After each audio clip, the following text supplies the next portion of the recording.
What's up, everybody? Welcome to the Atheist Roundtable. I'm Oz. This is just Jeff. How's it going? How you feeling, man? Feeling good, actually. Feeling good? Feeling good? Well rested. Good. I've been ready for this all day. Been excited about this all day long. I've been looking forward to this one. So it is TART Live Debate Night. And the topic tonight is Atheism Rational. And we'll intro our competitors here in a second.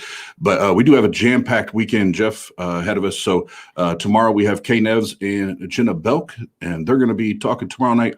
Then Sunday, Dave Warnock, him and I will be chopping it up as well Sunday night. And then Monday, Randolph and Gavin, we're going to have another TART Live Debate Night, and they're going to be talking about the 10 Commandments with kind of the backdrop being is God the moral monster that they had. That's Old Testament. It doesn't count.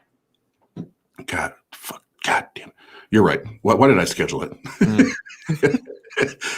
No, it's going to be good. And then the debate of February so far, just Jeff, is you have a debate coming up. Tell us about that. Rapidly approaching. I should probably get prepared. What's the topic of your guys' debate? It is the God of the Bible just? And that's going to be Michael the Elect debating me on is the God of the Bible just? Just. So that should be pretty easy for you, right? I mean, I don't try. I mean, the thing is, I like, last night I was listening to you. You were on the show with Matt Dillahunty and on Neil 604 show. And someone asked Matt about something, and, the call screener was there, and they said that, they don't try and take bad calls. They want the best calls. They want the people that are going to stump Matt to be on the show.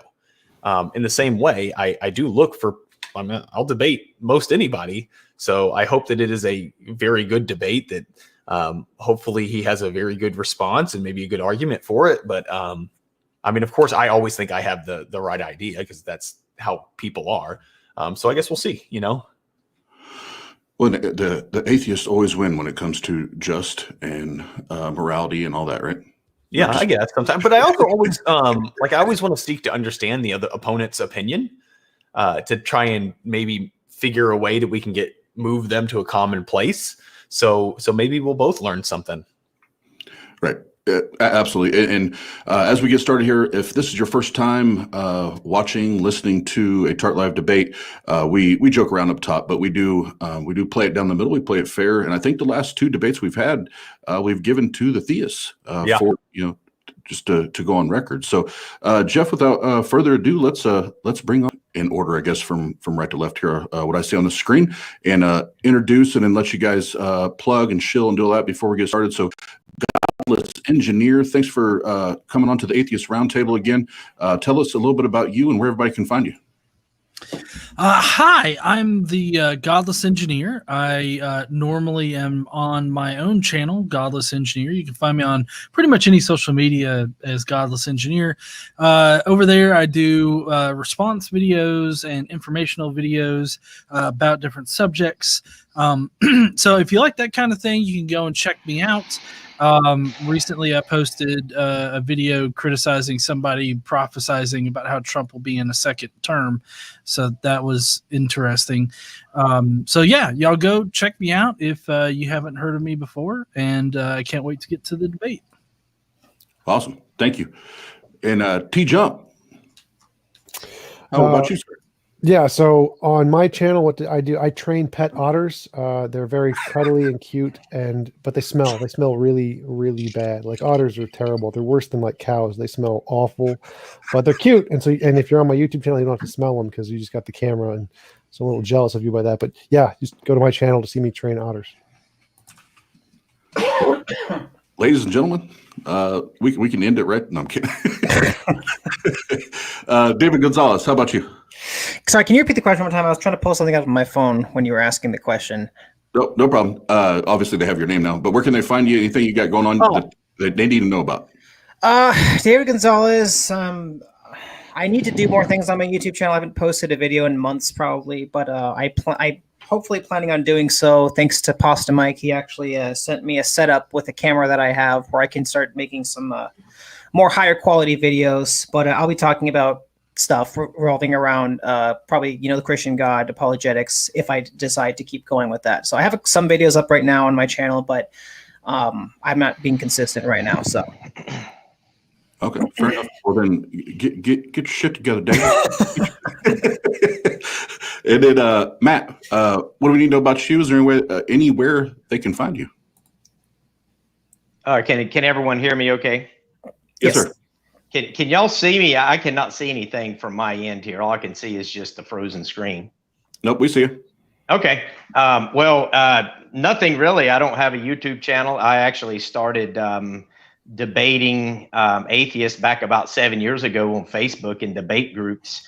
And I've done a few debates, YouTube debates with the Empathetic Atheist Show, as well as one appearance on Modern Day Debates about 2 months ago. And that was the topic of slavery. So really, I don't really do any, there's no YouTube channel you can find me at. I just kind of am active in some of these social media sites debating atheists. Okay, perfect. And we have one more person to bring to the screen here before we get things started. So we'll bring him on right now. Dr. Josh is in the house. No pressure. So real quick, Dr. Josh, thanks for helping us. My wife and I are on Digital Hammurabi. And that's our YouTube channel. We're on Twitter. I can't remember where else we are, but she handles all that stuff. But we do ancient Near Eastern stuff. And we have some books, one on slavery, one on Sumerian, a couple on Sumerian now, and putting a new book together now called Atheist Handbook to the Old Testament. So should be an interesting read, I hope. Yeah, no, I'm sure it will be. And I'm sure it'll be another TART required reading. Which we have here. So real quick, everybody, before we get into the debate, because the topic is atheism rational, I wanted to make sure that we had a clear definition, and then you guys can kind of start from this point. But the one and only Randolph Richardson put this video together for me, so it's kind of a neutral place to find it, but we'll do this and we'll get into it. Hello, I'm Randolph Richardson. I'm the founder of the Canadian Atheists, a national organization that seeks to normalize atheism in Canadian society and throughout the world. The word atheism represents an all-encompassing and tremendously diverse classification demographic of individuals who share one specific trait, the absence of belief in any deities, which is the same as stating, I don't believe in any goddesses or gods. While some atheists are more outspoken than others, for example, some are also anti-theistic, which means they hold to belief, position that deities do not exist. These are individual traits that are incidental to atheism. Hence, there are no specific expectations to conform to any particular standards, behaviors, doctrines, or ideals. Today, the Atheist Roundtable is graciously hosting a debate on whether atheism is rational. Although atheism is not reliant on any justifications because it is the null hypothesis, since not believing is normal. I am looking forward to hearing today's great debaters delve into the rationality of certain optional justifications for atheism. Thank you for tuning in to TART. Awesome. Thank you, Randolph. We'll get this thing started so everybody understands the format. It'll be 15-minute openings, 20-minute cross-examinations, 45-minute open discussion, and the 15 and 20 minutes will be per team. And that being said, I'll pull Jeff and I off here. You guys can get started, and then David and Matt, you guys can go first. And as soon as you guys begin to speak, I will. I'll hit.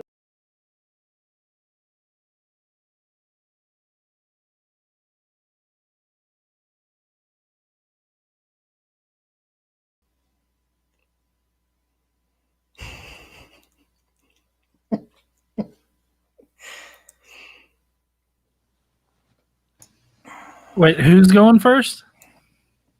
I think we should because we're the affirmative, right?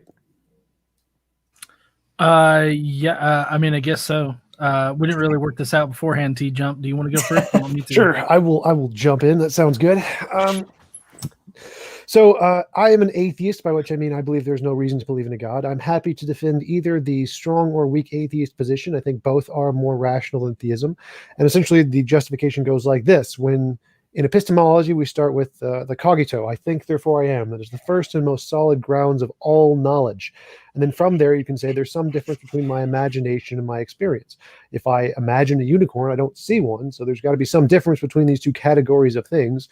And we have to find some way to differentiate which one any particular thing is. So if I say, I think a God exists, we put it through the same method. Well, is it one of the imaginary things like a unicorn, or is it one of the things that exist independent of our imaginations, like the TV or the earth or the sun? And until we can find a methodology to do this, the default position is to say it's probably imaginary, because most of the things we see around us are imaginary. We've come up with millions of ideas that clearly do not exist due to millions of fallacies, biases, delusions, illusions, hallucinations, and all kinds of things that our brains do, which are just false, that have been beneficial for survival. So it's like if we woke up on an island, if all of us here in the debate are all woke up tomorrow on an island, we're trying to figure out, well, how did we get here? What placed us here on this island?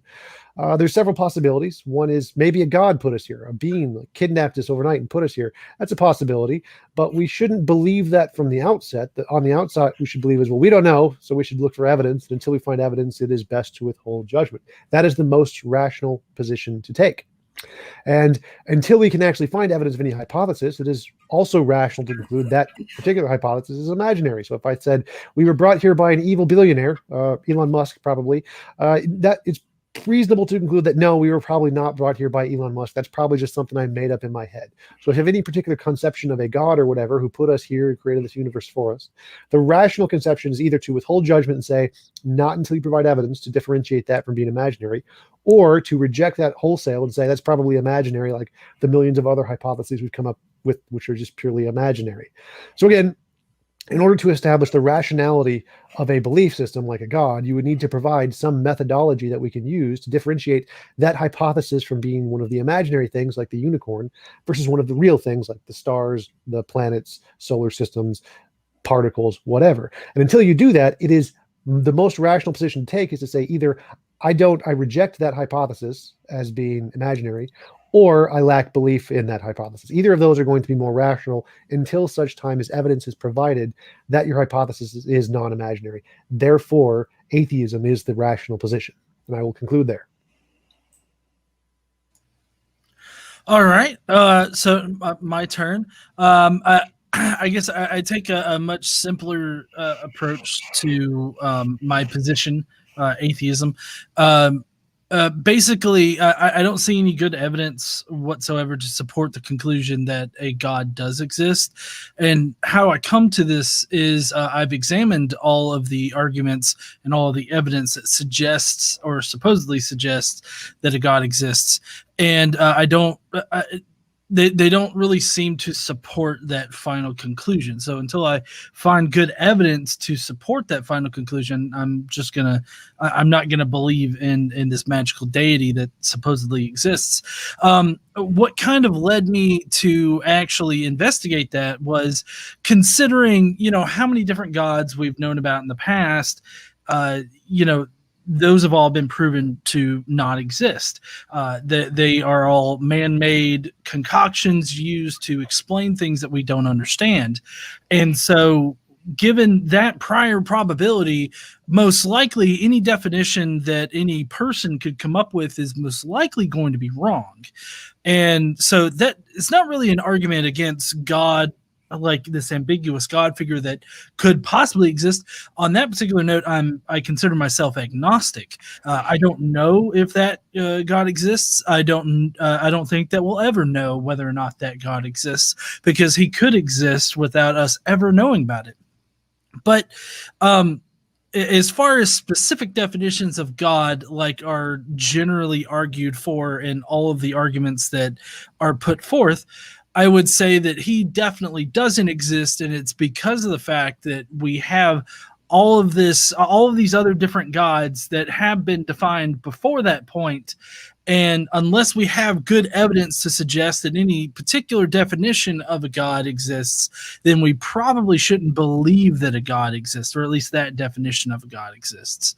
So that's kind of where I'm coming from. I feel like that's a very logical, rational, and reasonable point of view of it. The fact that I'm not convinced by the current arguments for God, I feel like that in itself makes it reasonable to come to the conclusion that a God, or at least the current definitions of God, probably most likely don't exist. And that's where I'll leave it.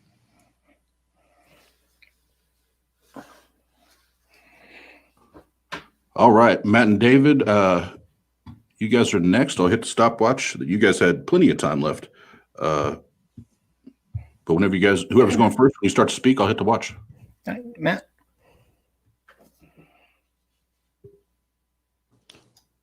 Matt, you're muted, buddy.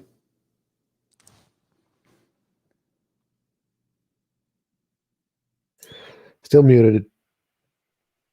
All right, you're There you good. Can you hear me now? Yep. Okay.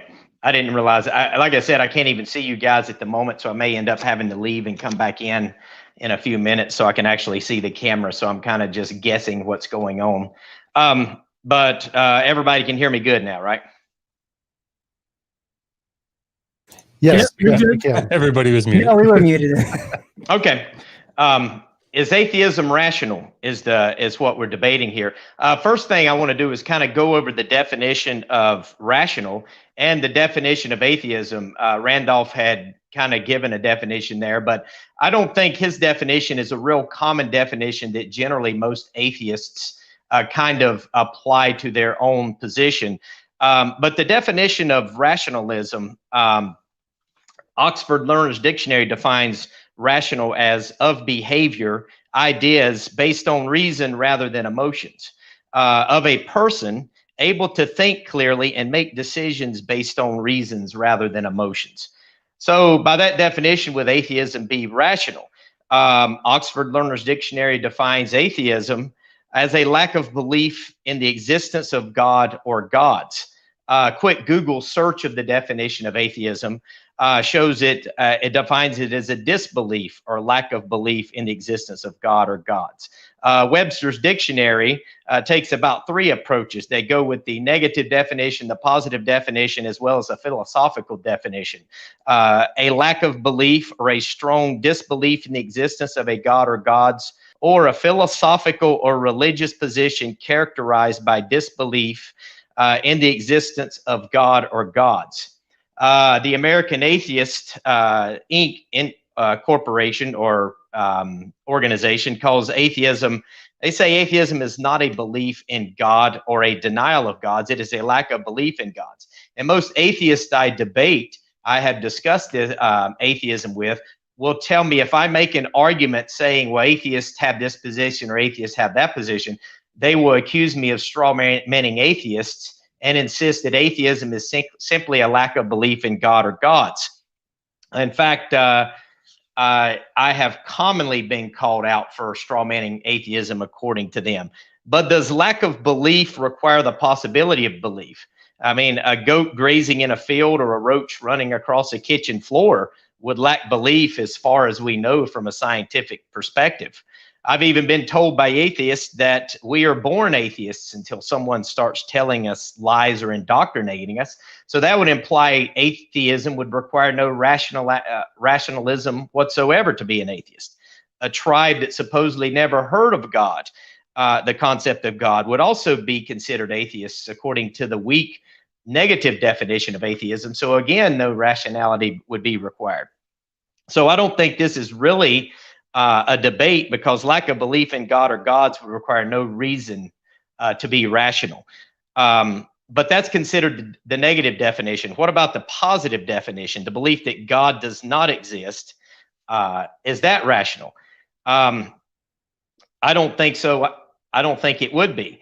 If you don't believe there is an intelligence behind our existence, such as God, then how can you conclude anything is rational, or if rationality is even possible?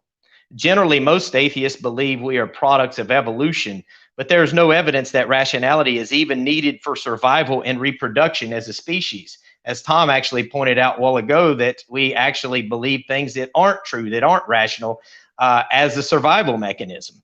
According to some studies put forth by folks like psychologist and Professor Don Hoffman, we may not even see reality as it really is. So how do atheists know they are being rational without an assumption? If you are a hard determinist, you can't control your own thoughts, according to that position. The ability to be rational is not even possible. It's just essentially an illusion or a trick of the brain. And Daniel Dennett, Sam Harris, and lots of others have argued that we do not have a lot of control over our consciousness, or our consciousness is simply an illusion, tricks from the brain. So in conclusion, if an atheist is going to say atheism is rational, they will essentially have to take a giant leap of blind faith and toss these theories under the bus and take almost a supernatural stance to appeal to rationalism, because rationalism would imply the ability to think freely. But if you were simply an evolved mound of flesh without a supernatural being having created you, that would be physically impossible, because you would simply be doing and not being rational. So ironically, by this position, simply from an evolutionary worldview without a creator, you would actually be making a supernatural claim as an atheist to even claim atheism is rational. Everything would have a purely material, naturalistic explanation, including consciousness, which is required to have freedom of thought to think rationally. But there would be no freedom of thought in a purely material, naturalistic existence. So to even claim to be rational as a positive atheist definition, atheism, would require a supernatural claim for an atheist to even make.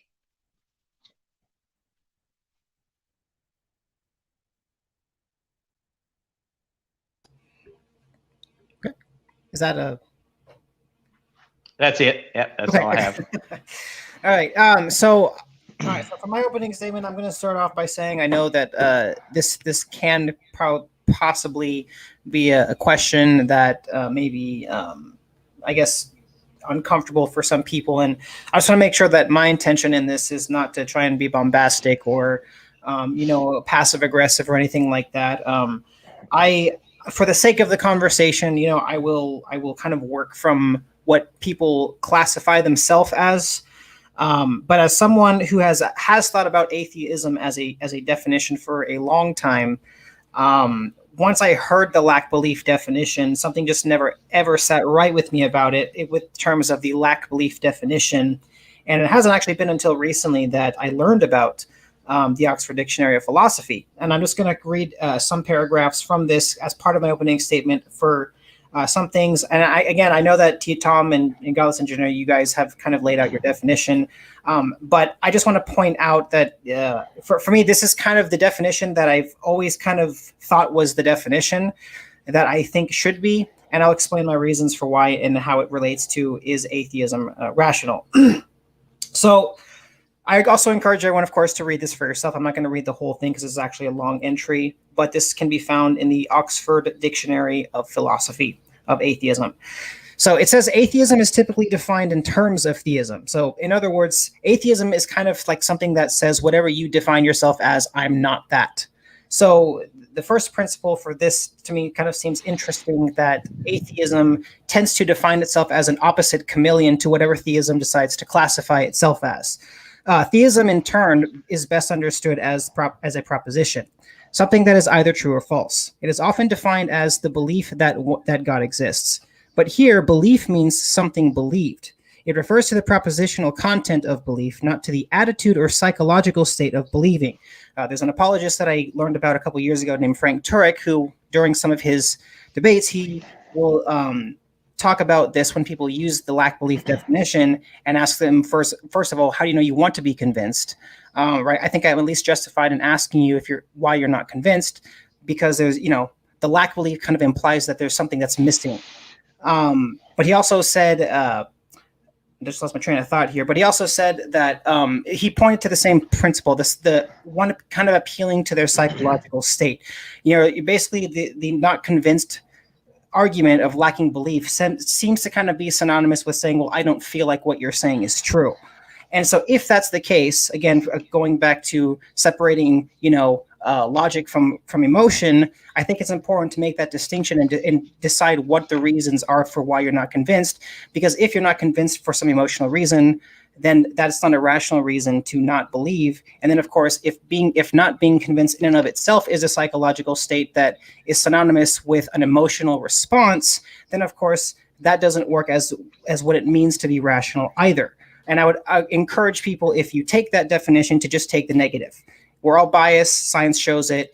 We make decisions based on two things, that is both intellectual and emotional. And so if you're already leaning more towards the notion that God doesn't exist, I would say that a good show of token that people who take the lack belief definition could do is to just take the negative. You can always change your mind later, but at least then you can at least start setting criteria for what you call God, what would classify evidence for God, etc. That way you can start discovering whether or not you really disbelieve in God or if you do.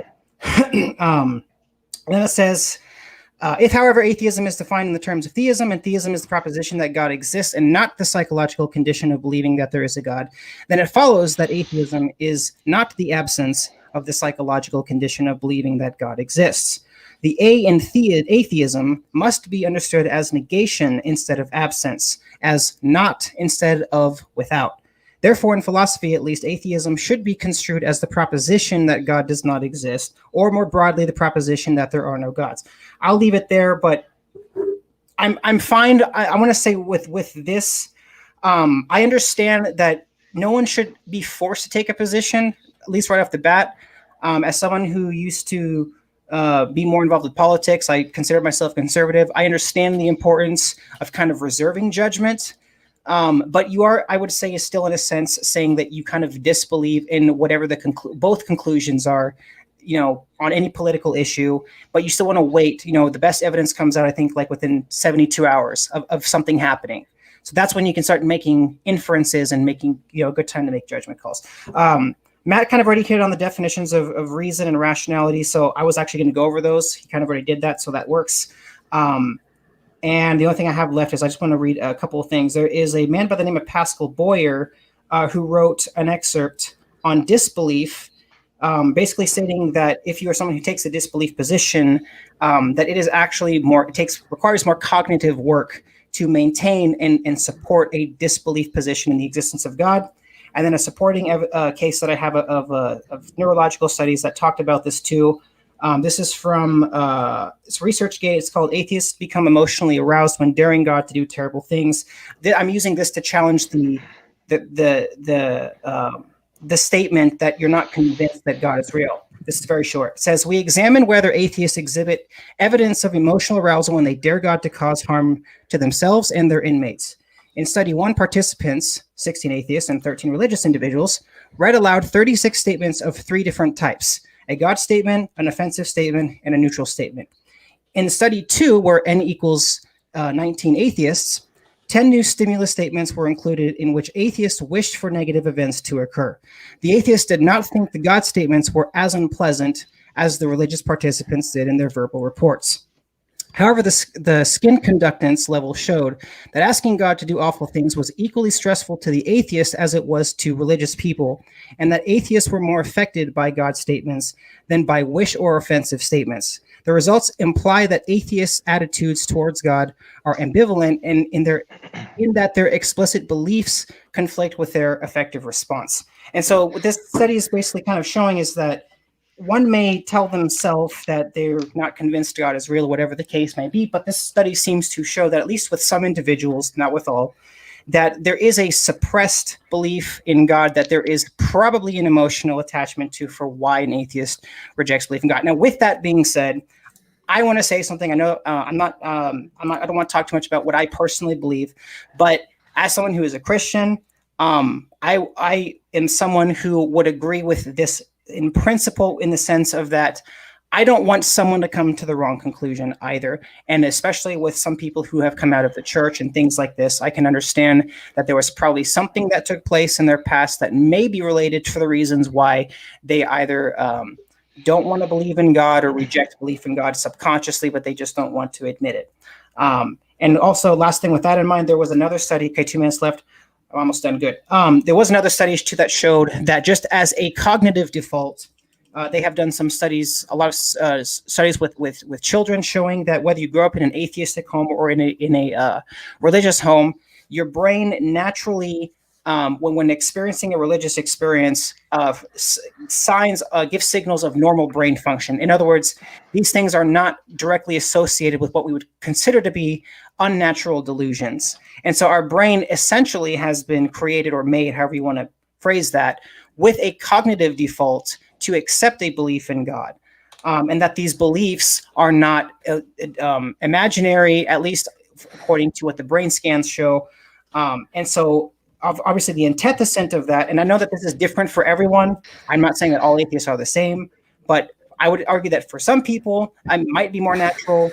For others, it might not. But as a general principle, the evidence seems to suggest that our cognitive faculties as humans seems to be that we naturally accept a belief in God. And so, of course, I would say that in some sense, that if atheism is the antithesis of theism, then in some sense, you could make an argument that atheism, that conversation ends up, could be irrational, because it would be denying something that I would argue would be something that you would expect to see in a world in which a God created us with the intent of us discovering him. So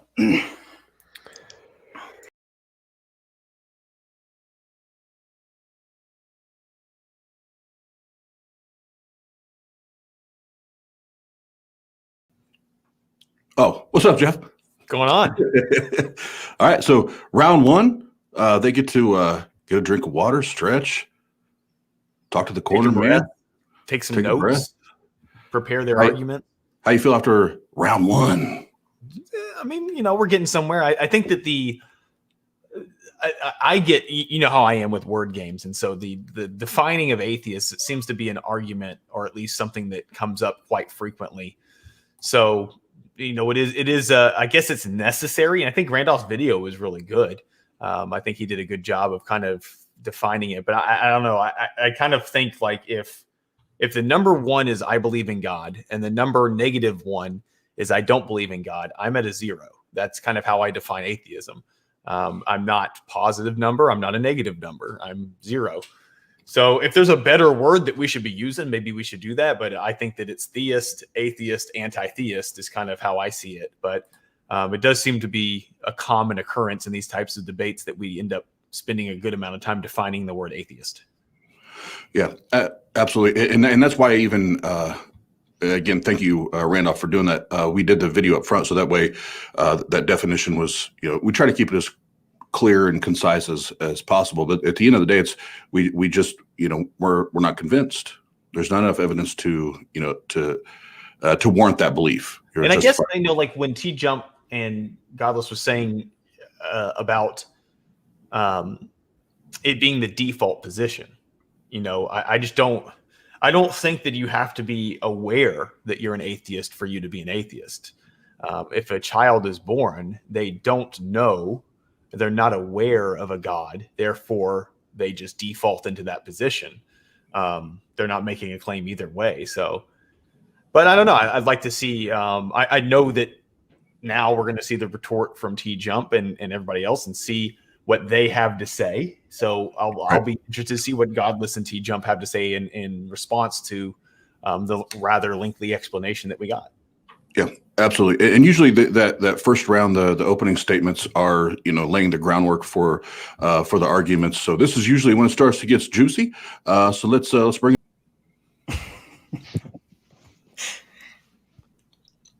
You all right, TJ? What's going on? Taking my shoes off. Oh, okay. Getting comfy. I love doing the Trump dance. I don't know if y'all know yeah, that's right. Trump does the. It was just I froze up, so I'm back in now. I can see everybody moving around. Awesome. All right, so this is the cross-examine portion, right? Is it? Are we starting? Can I start? Yeah. Well, I mean, my first question though is it like could either David or Matt make a solid, like just a single solid argument why atheism is irrational, because I really didn't hear anything in y'all's opening that stated why or how rather atheism is irrational. Sure. Yeah. I just realized I didn't make my answer crystal clear, so that I can do that. Sorry about that. So my answer is kind of both yes and no. And again, because of the nature of the question, I mean, in some sense, I was actually honestly kind of expecting this to maybe even somewhat be a trick question, because some people even make the proclamation that atheism is not even a position, right? So when you ask the question like, is atheism rational? Well, I have to first define if you even think that atheism is even a position. So this debate is kind of a circumstantial topic because everyone defines atheism differently. So my answer is kind of both yes and no, and it depends, right? If you say, for example, that I don't believe in God because evil and suffering exist, well, that's not a rational reason to deny a belief in God. I don't like it don't necessarily constitute a rational response to the proposition that God is real. Or if you said, I'm not a Christian anymore because I had a bad experience in a church. And again, I want to treat these responses with humanity, because again, we only have two faculties. We have the emotional and the intellectual. And I think that what we tend to do as human beings is, if we fail in one area, if we're hurt in one area, we tend to kind of overcompensate by going to the other extreme. And so I think that what's the answer? What's the answer? I'm like dragging on. What is the reason that atheism is irrational? The answer is kind of yes. Okay. The answer is both yes and no, or no, depending on the person. So I'll take the strong atheism position for this debate. So Godless will take the lack. I'll take the strong atheism. Tell me why my position or his position is irrational. Go. Okay, you say that so I've watched some of your stuff, TJump. You said that you've seen I've seen your debate with Eric Hernandez, and he asked you at the end of one of your shows, why do you deny the Christian God? Your response was because of the problem of suffering. If that's your reason for why you deny the Christian God, that's not a reason to say God does not exist or say that Christianity is not true. Yes, it is. No, it's not. Yes, it is. I Why? take the logical problem of suffering. So a God who is all powerful and all good could not logically create this world, because there is a morally superior world that he could have created, that is very easy to create, that we humans could create, and he did not do so. Therefore, this is logically impossible for him to exist, because if an all good, all powerful being existed, he would necessarily have the power to achieve this world, because we can do it. Because if he can't do something we can do, then clearly he's not all powerful. And it's morally superior because we have models of objective morality that are clearly drowning babies is objectively immoral. God drowned babies. Therefore, God is not objectively moral. Therefore, there's a contradiction. Either he cannot be both all powerful and immoral. Therefore, it is logically impossible for such a God to exist. But again, you didn't actually give us a reason why atheism is irrational there. You just asked for one of my reasons. Let me. Appealing to emotion is an irrational response to the question of. I didn't appeal to emotion, so that doesn't work. I didn't appeal to emotion. I appealed to objective morality. Well, can we agree that the lack of belief in God, in the existence of God or gods, is it could be a definition of atheism, because that's what most atheists tell me is the definition. Yeah, absolutely. Yeah. That is. Okay, hold on. That's what TJump meant by strong atheist. Like, there's different labels that can be used. Strong atheist or Gnostic atheist is the harder atheist position of no gods exist, right. While the agnostic atheist or soft atheist position is the non-belief in a god. So, I mean, just by the breaking down the word theism and atheism, theism meaning a belief that God exists, atheism meaning not a belief in a God or a non-belief in a God or a lack of belief in a God. Okay, so by that definition, lack of belief in God, then would you say a baby is born an atheist? I would say that's a misapplication of the label, but also the debate is not over the definition of atheism necessarily. Well, what I'm getting at is if a baby is born an atheist, and this debate is about atheism being rational, then there would be no rationality required to be an atheist. And I think the debate would be over simply on the definition of lack of belief. No, it really wouldn't be, because I would say that babies are born secular, meaning that they're just without concern of a God, right? We've got, our government is secular. There's many things in this world that are secular, but that just means that they're just without regard to any kind of notion of a God. And that's what I would label most of the things that you guys would characterize as being atheist. I would say it's secular. Babies are secular. Cockroaches, they're secular. If you had to apply a label to them. So I wouldn't say that babies were atheists. I would call them secular. I'd actually like to pick up on that as well. So even if babies are atheists, that's still rationality, because rationality is just based on or in accordance with logic or reasoning. It can be in accordance with logic and reason without you actually knowing it is. So to be rational, you don't actually need to know it's rational. So it would be perfectly rational for babies to be atheists, and it's perfectly rational to be determined, or you could be determined by physical forces and also be rational. There's no contradiction there. You got that wrong in your opening. So like if I was determined, so if a baby requires just one second. Yeah, sorry. If I'm determined by logic and reason to believe things, so if you give me a logical argument, I am determined to accept that. That is still rationality. So even if I'm determined, I can still be rational. I don't see how you could be determined to be rational when rationality would require the ability to change your mind by using the rational thought process. So if I'm determined by rationality and you give me a rational argument, then that will cause me to change my position because of the rationality. But you would have been rational regardless, right? You were determined to do that. Right. So you can be rational to believe one thing and then be provided better evidence, which can then cause you to rationally believe something else. But then that would defeat the whole determinism argument. No, that means I'm determined by the reason. So if I have a reason to believe X, and then you provide a better reason to believe Y, then I change my position to Y. That's all rationality. There's no irrationality there. So let me ask you something.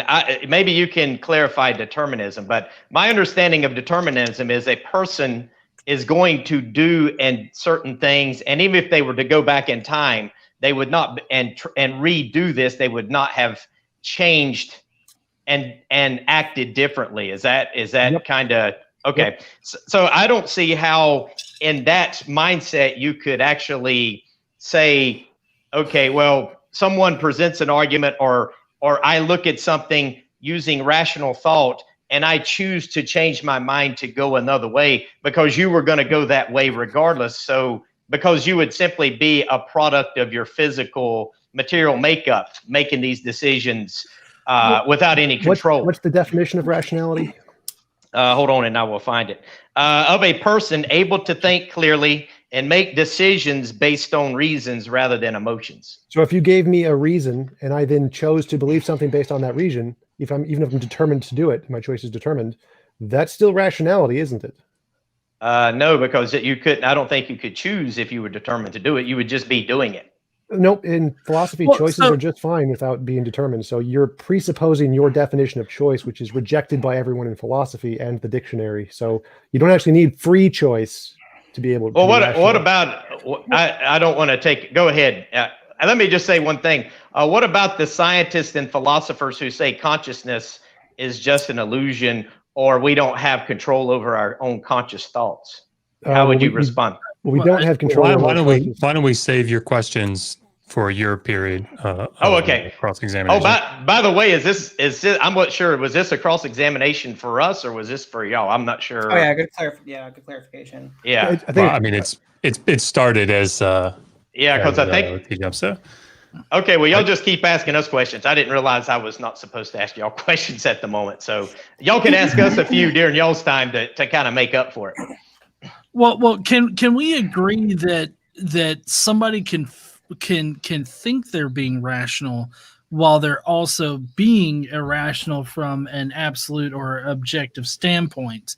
So, like for instance, like I would consider you guys to be irrational for believing in God for whatever reason, whatever argument that you would present for believing in God. I would feel that reason is irrational, right? So what what I was asking at the very beginning of this is for you guys to point out a flaw in our logic to in coming to the conclusion that God probably doesn't exist, or in TJump's position, a harder atheist, that God doesn't exist. Where is the flaw in the logic or the reasoning behind either of our reasons for being an atheist? Like, do you have a specific argument against like us being an atheist that makes it irrational? Well, that's why I kind of hit on in the dictionary that the definition that seems to be adopted is this definition that kind of appeals to one's psychological state of mind, which, as Matt was kind of saying, it's not really saying anything about reality. You're just saying, hey, I don't feel like what you're saying is true. But it's like if we're at a court case and you and I go ahead. Well, I was just going to say, I'm not talking about the truth of reality. I'm talking like somebody being irrational is not about the truth of reality. Somebody being irrational about something is about whether or not their logic is flawed, or whether or not their reasons for believing in a certain thing are flawed. Right. So we're not talking about the objective or absolute truth of reality. We're just talking about somebody's specific reasons for believing something. So what about our position is not in accordance with reason or logic? Well, okay, go ahead, Matt.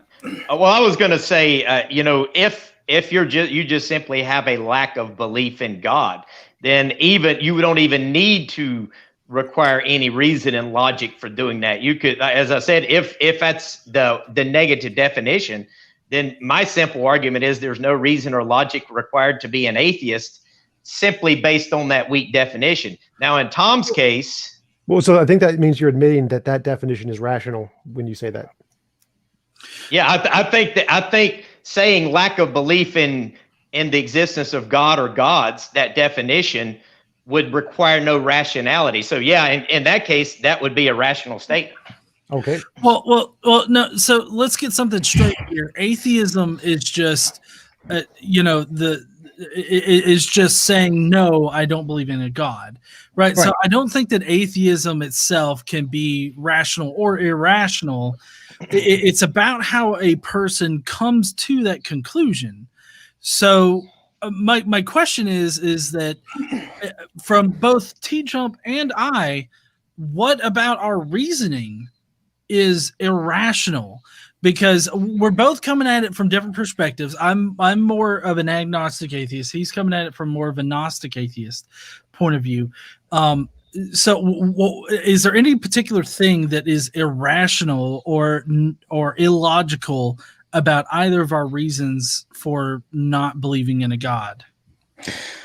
I would say, in a sense, it would be a lack of a falsification criteria. I mean, TJump, I actually just recently watched a debate that you had with a philosopher who challenged you on this.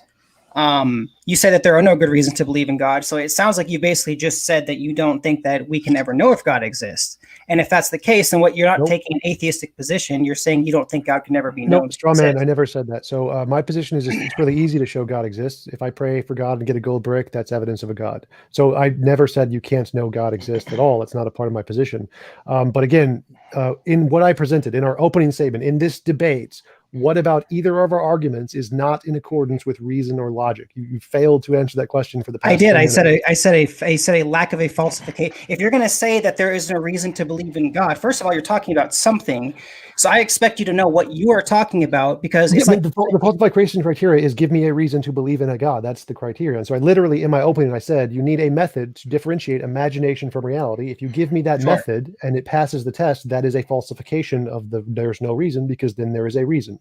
So what? No, but I'm challenging your statement of what you are saying is rational or not. It is you not making something very clear about what would convince you that there is a God. Making broad statements like, well, I don't see evidence, I don't see reason. I literally answered that. I literally answered that in the beginning. You need to provide a method to differentiate imagination from reality. I don't need to tell you what the method is. You need to tell me what the method is. Then I can evaluate the method to see if you're right or not. any scientific method we already have, that would work fine. So testable predictions is great. That would work as a falsification. You still have not answered anything in our question. What in our logic is not in accordance with reason or logic? Like, yes, there is a falsification method. I literally gave it, just testable predictions work fine, or you can provide a different method. Either of those work. Tell me what in our reasoning is not in accordance with logic. Were any of y'all theists or Christians before you became atheists? Yes, but that doesn't have anything to do with our opening. Okay, so so that would not, atheism wouldn't be your default position then. What does that have to do with our opening? What in that is not in accordance with because reason or logic? you didn't really explain in your opening why you were an atheist. That doesn't In matter. order for me to find out whether your reasons are logical, I would need to know your personal process in which you left your theism to become an atheist. No, we gave you the reasons in the opening. We said there is no evidence. That is the reason. That is the reason that we are giving to support our atheism, not our personal. Yeah, that's a very generic term. All right. But anyway, well, it's time. Yeah, let's go ahead and swap. So Theus, you have what, 15 minutes? Is that where we're at? We can maybe let them have like a question. Yeah. I think we accidentally. Yeah, we cut into their time, so if they want to continue for like a few minutes, they can. Sure. No, I mean, I I feel feel like it was. Okay, Go Tom, ahead, let me see if I can help, because maybe I'm not understanding what you're saying. So let me explain what I'm trying to say. So you're saying there is no good reason to believe in God. Okay, so you are making a statement of things that you are talking about within that statement. So you're talking about evidence. Clarify. Yes. So there's that meme where Steven Crowder is on a desk and it says some provocative statement, prove me wrong. Yeah, to change my mind. Yeah. The point of my saying there is no reason or there is no evidence of a God is a strong positive claim just to open the conversation so someone can then present one. I'm not literally making the ontological claim. There is literally no evidence because obviously I don't literally know everything. It's simply a provocative claim in order to start a conversation. My actual argument was literally what I said in the opening. You need to provide a way to differentiate imagination from reality, and you haven't done so. Okay, but we're talking about. I don't think this is about us needing to do anything. The atheism is kind of on the fence here, not theism. So so I don't know where you're getting that we need to provide anything. So the reason I am an atheist, as I presented in my debate, is because there is no evidence to indicate the existence of a God. Because in order for anything to be reasonable to believe, you need to show that it isn't imaginary. So if you don't have a way to show it's not imaginary, then it's reasonable to conclude it's imaginary. So until you provide evidence, I am rational to conclude the hypothesis of a God is imaginary and does not exist. Well, philosophers and scientists have questioned if our reality and our perceptions are imaginary or not to begin with. Free will, for an example, we have the perception of free will, but they say free will does not exist. So how can you even trust your reality when you're dealing with God or as an atheist? Because I start with I think, therefore I am. So I exist. How do you know you think? How do you know that you exist? I mean, how is it not your brain just playing tricks on you, as Daniel Dennett has suggested? How could my brain be playing tricks on me if I don't exist to be playing tricks on? So Daniel Dennett does not say consciousness does not exist. So that's not how his position works. Right. So hold on. Well, go ahead. I'll find his position. Well, I was going to say we're kind of going the solipsism route, which is a little bit different of a conversation. But regardless of that, we're we're presented with a reality, whether or not we're a brain in a vat or any of this is really happening, is really not helpful in a conversation because we're still presented with the reality that we exist within. So if we can move past that point and get to the point of you guys making an argument for God and then telling us why we are irrational for not accepting that argument as proof that God exists. Maybe that can get us moving in a direction in this conversation, because we're just literally arguing about definitions and things that are just not showing us how we're irrational for not believing in a God. Well, the only problem I would have with that is because when we come to this debate, y'all were already atheists beforehand. So I don't think we need to provide an argument as to why God exists for y'all to tell us why that's irrational. No, I don't. No. This is right. this Matt, is Matt, you're right. So you're right that you are not required to provide an argument for God, because the topic of the debate is atheism rational? And so when we are addressing is atheism rational, the reason it's rational, the reason it's in accordance with reason and logic, is because of a reason. And that reason is the fact that there is no evidence. If there is no evidence for an object existing, then it is rational and in accordance with reason to think it's imaginary or to lack belief in it. Therefore, atheism is rational. And so for atheism to be irrational, there would need to be a reason to believe in this thing. Does that make sense? Well, and that kind of goes to my point of bringing up, make an argument for God, because, you know, you need, like, I feel like you need to tell us why we're irrational for not believing in God. And the reason why we don't believe in God is because there's no supporting evidence to suggest that a God exists.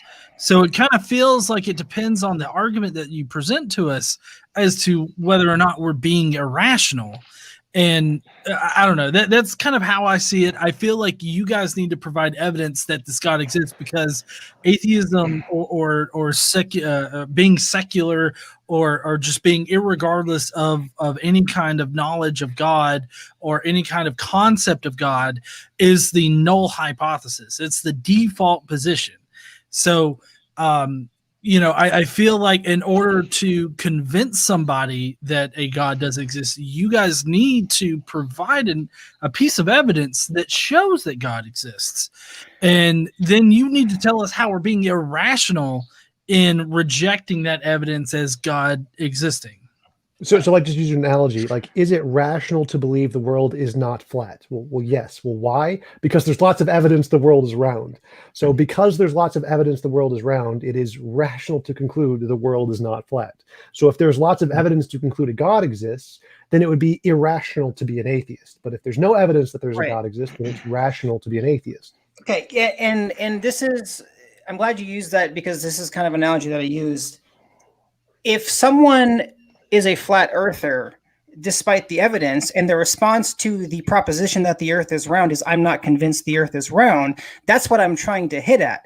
When your default response is, I'm not convinced in X, again, all you're telling me is your psychological state. You're not examining the evidence itself necessarily. You're just saying, you're just like I was saying, you're just telling me what your psychological state is. That's totally fine. Reason in and of itself. That's We're irrational.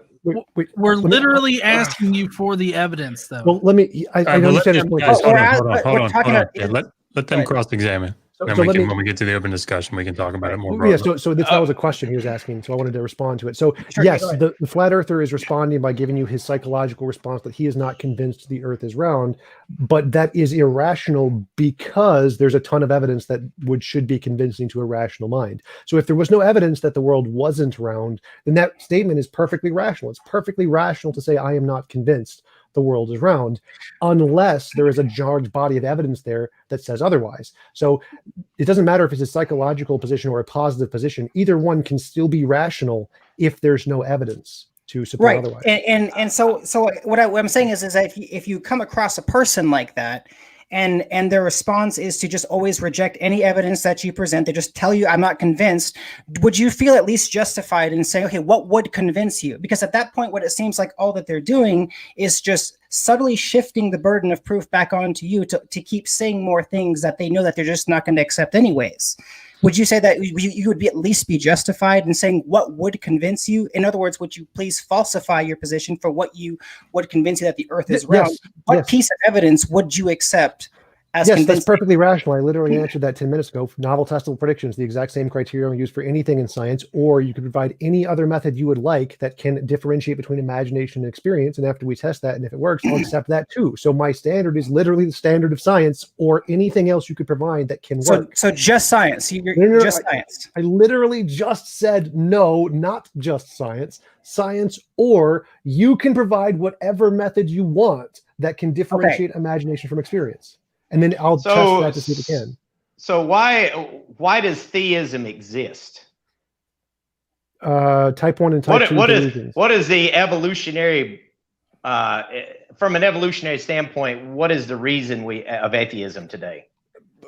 I mean, not atheism, theism. Yeah, so type 1 and type 2 delusions. It's if you see a rustle in the bushes and you think it's just the wind and it happens to be a lion, well, then you get eaten by the lion and you die and you don't reproduce. But if you hear a rustle in the bushes and you think it's a lion, even if it's the wind and you run away, well, then you survive in all cases. Therefore, the people who think it's a lion, even when it's not, are going to survive more than the scientists who are going to remain agnostic until they provided evidence. So the scientists who sit there and say, I'm going to wait and see if it's a lion and test it and find out, they die real quick. And the people who think, it's a demon lion, we got to run away, all survive. And so all of humanity builds up this natural proclivity to believe there is agency behind things where there is no agency. And so we have a proclivity to believe in religion. So it's a survival mechanism, so to speak, for us as a species to better survive and better spread our genes and reproduce and everything. Yes. But it's that doesn't mean it's true according to you all, right? Yes, just like if you believe there's a lion in the bushes, it could just be the wind. If we could, just real quick, all right. So it's time. So I think we're in the open discussion now. So is that correct? Okay. Awesome. Nope. I apologize, guys. I hit the wrong button. I got 5 minutes. That's my bad. Okay. I'm sorry. Yep. That was my mistake. So in that case, then their reality, in their reality, God existed, and it was a survival mechanism for them to better survive. But yet it was a lie. So at this point, how can we even trust our reality if theism was a mechanism for us to better survive? Then how do we know atheism is not a mechanism to kill us off as a species, especially since 99% of all life has become extinct? So how exactly would atheism kill off our species? Well, I mean, if you let's say you started saying, well, there's from the moral argument, a lot of atheists believe that there's morality is subjective. Just say, okay, well, I'm just going to do. Now, I'm not saying that's what every atheist would do, but some people would do that, such as have made that argument. If God does not exist and anything is permissible, so we could lead down a path of who knows what and kill us off as a species. I mean, So let me respond to that. Well, actually, can I give a better example? Because I can actually give a good example of how atheism could kill us. So in the example I gave earlier, like if we think there's a rustle in the bushes and we're atheists and we don't believe it's an evil demon god, and we think there's no evil demon god, that's a stupid explanation, I'm not going to run away from an imaginary god, and it happens to be a lion, well, then we die. Whereas the people who thought it was an evil demon god run away and they survive. So it's possible that the belief in atheism and the lack of belief, a supernatural thing, could actually incidentally cause us to die. Or like if we believe there isn't a God and some magic voodoo guy said, the God says we must run away. And so all the religious people run away and we don't. And then there's a tsunami that kills us. There's lots of different possibilities like that. That's why type 1 and type 2 fallacies exist. Okay. Would you like? Okay. But I mean, I would say that it's not plausible for atheism to be the reason why. Like, while it may be possible, I don't think that it's plausible. But still, I guess I'm having trouble getting past this idea that atheism can cause our species. It plausibly cause our species to go extinct. Now you mentioned morality. Yeah, that was just a possible conclusion. Right. So do you agree that the morality of religious people have changed over the centuries? Well, John, why don't we let them we could cross-examine you guys, and then we can talk about that later. I actually wanted to answer his question about how can we be rational while being atheists. So the argument you're bringing up is the EEAN, the evolutionary argument against naturalism, which is that if all of our beliefs are purely because of survival benefits, then how can we trust any of our beliefs are actually rational? And the answer is because survival benefits can't make all of our beliefs irrational. For example, survival benefits cannot make us imagine a round square. It's impossible. Survival benefits cannot make me feel I don't exist and be right. It's impossible for certain beliefs to be irrational, no matter how much survival benefit they may have, because it's literally impossible for nature to give us those beliefs. And based off of those, we can ground knowledge and build off of them to come to a conclusion. So like saying, I think, therefore I am, is one of those beliefs that nature, no matter how good survival is at giving us delusions, it can never cause us to believe we exist and be wrong. It's impossible. It can't do it no matter what. And from that, we can start to build off that, like There's a difference between my imagination and my experience. We need some way to differentiate between the two, like science. Science tells us X, Y, and Z, and from those we can come to conclusions like there is no God. So it's perfectly rational. You can gain rationality perfectly well under a survival-based system, perfectly fine, no problem there. Yeah, I mean, I guess I would disagree with you there, and I'll let y'all respond to this comment here. Daniel Dennett says, what we think of our consciousness is actually our brain pulling a number of tricks to conjure up the world as we experience it. But in reality, it's all smoke and mirrors and rapidly firing neurons. So how do y'all respond to philosopher Daniel Dennett in that comment there? That's Daniel Dennett from his book, The New Epiphenomenalism. Dan Dennett thinks consciousness is epiphenomenal, which does not mean it doesn't exist. It means that it's a byproduct of the subconscious mind. So it's essentially your subconscious creates an image that you're seeing, and that subconscious then makes the decisions that you think you're making. And so your consciousness doesn't actually do anything. It's only a reaction to your subconscious, but it's still there. It still exists. So you're misunderstanding Dan Dennett's position. Well, that doesn't sound very reliable, though. That sounds completely unreliable to me. Like literally, whether or not our decisions are made by our conscious or our subconscious, the reliability. Yeah, I mean, if it's smoke, if our thoughts and experiences are smoke and mirrors, tricks of our mind, then how can we trust anything? If our decisions are made by our conscious or our subconscious, they are equally reliable either way. It makes no difference. Right. Well, also, I would say that there's scientific evidence for this too, because there have been studies done on basic decision making where they've been able to detect a person's decision, nanoseconds before they consciously know that they've made the decision. So, I mean, what TJump is saying is in line with what the scientific evidence shows us. Does that show that we don't have control? I'm sorry, time's up. I think we just open it up into, what did they say? Just Jeff. What's next? Ben, Matt's on the screen. Bye, Matt.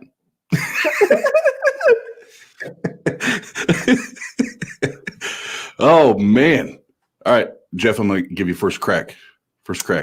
I'm trying to remain neutral, but obviously, I think TJump has explained the same thing 3 times very well. I want to steal that clip later to use for my own, that are typically not critical of their own position, becoming hypercritical of someone else's position when that same criticism really should be applied evenly to any argument, I would hope. And I do like TJump's explanation. It makes sense to me. I think obviously he's very well researched on the subject.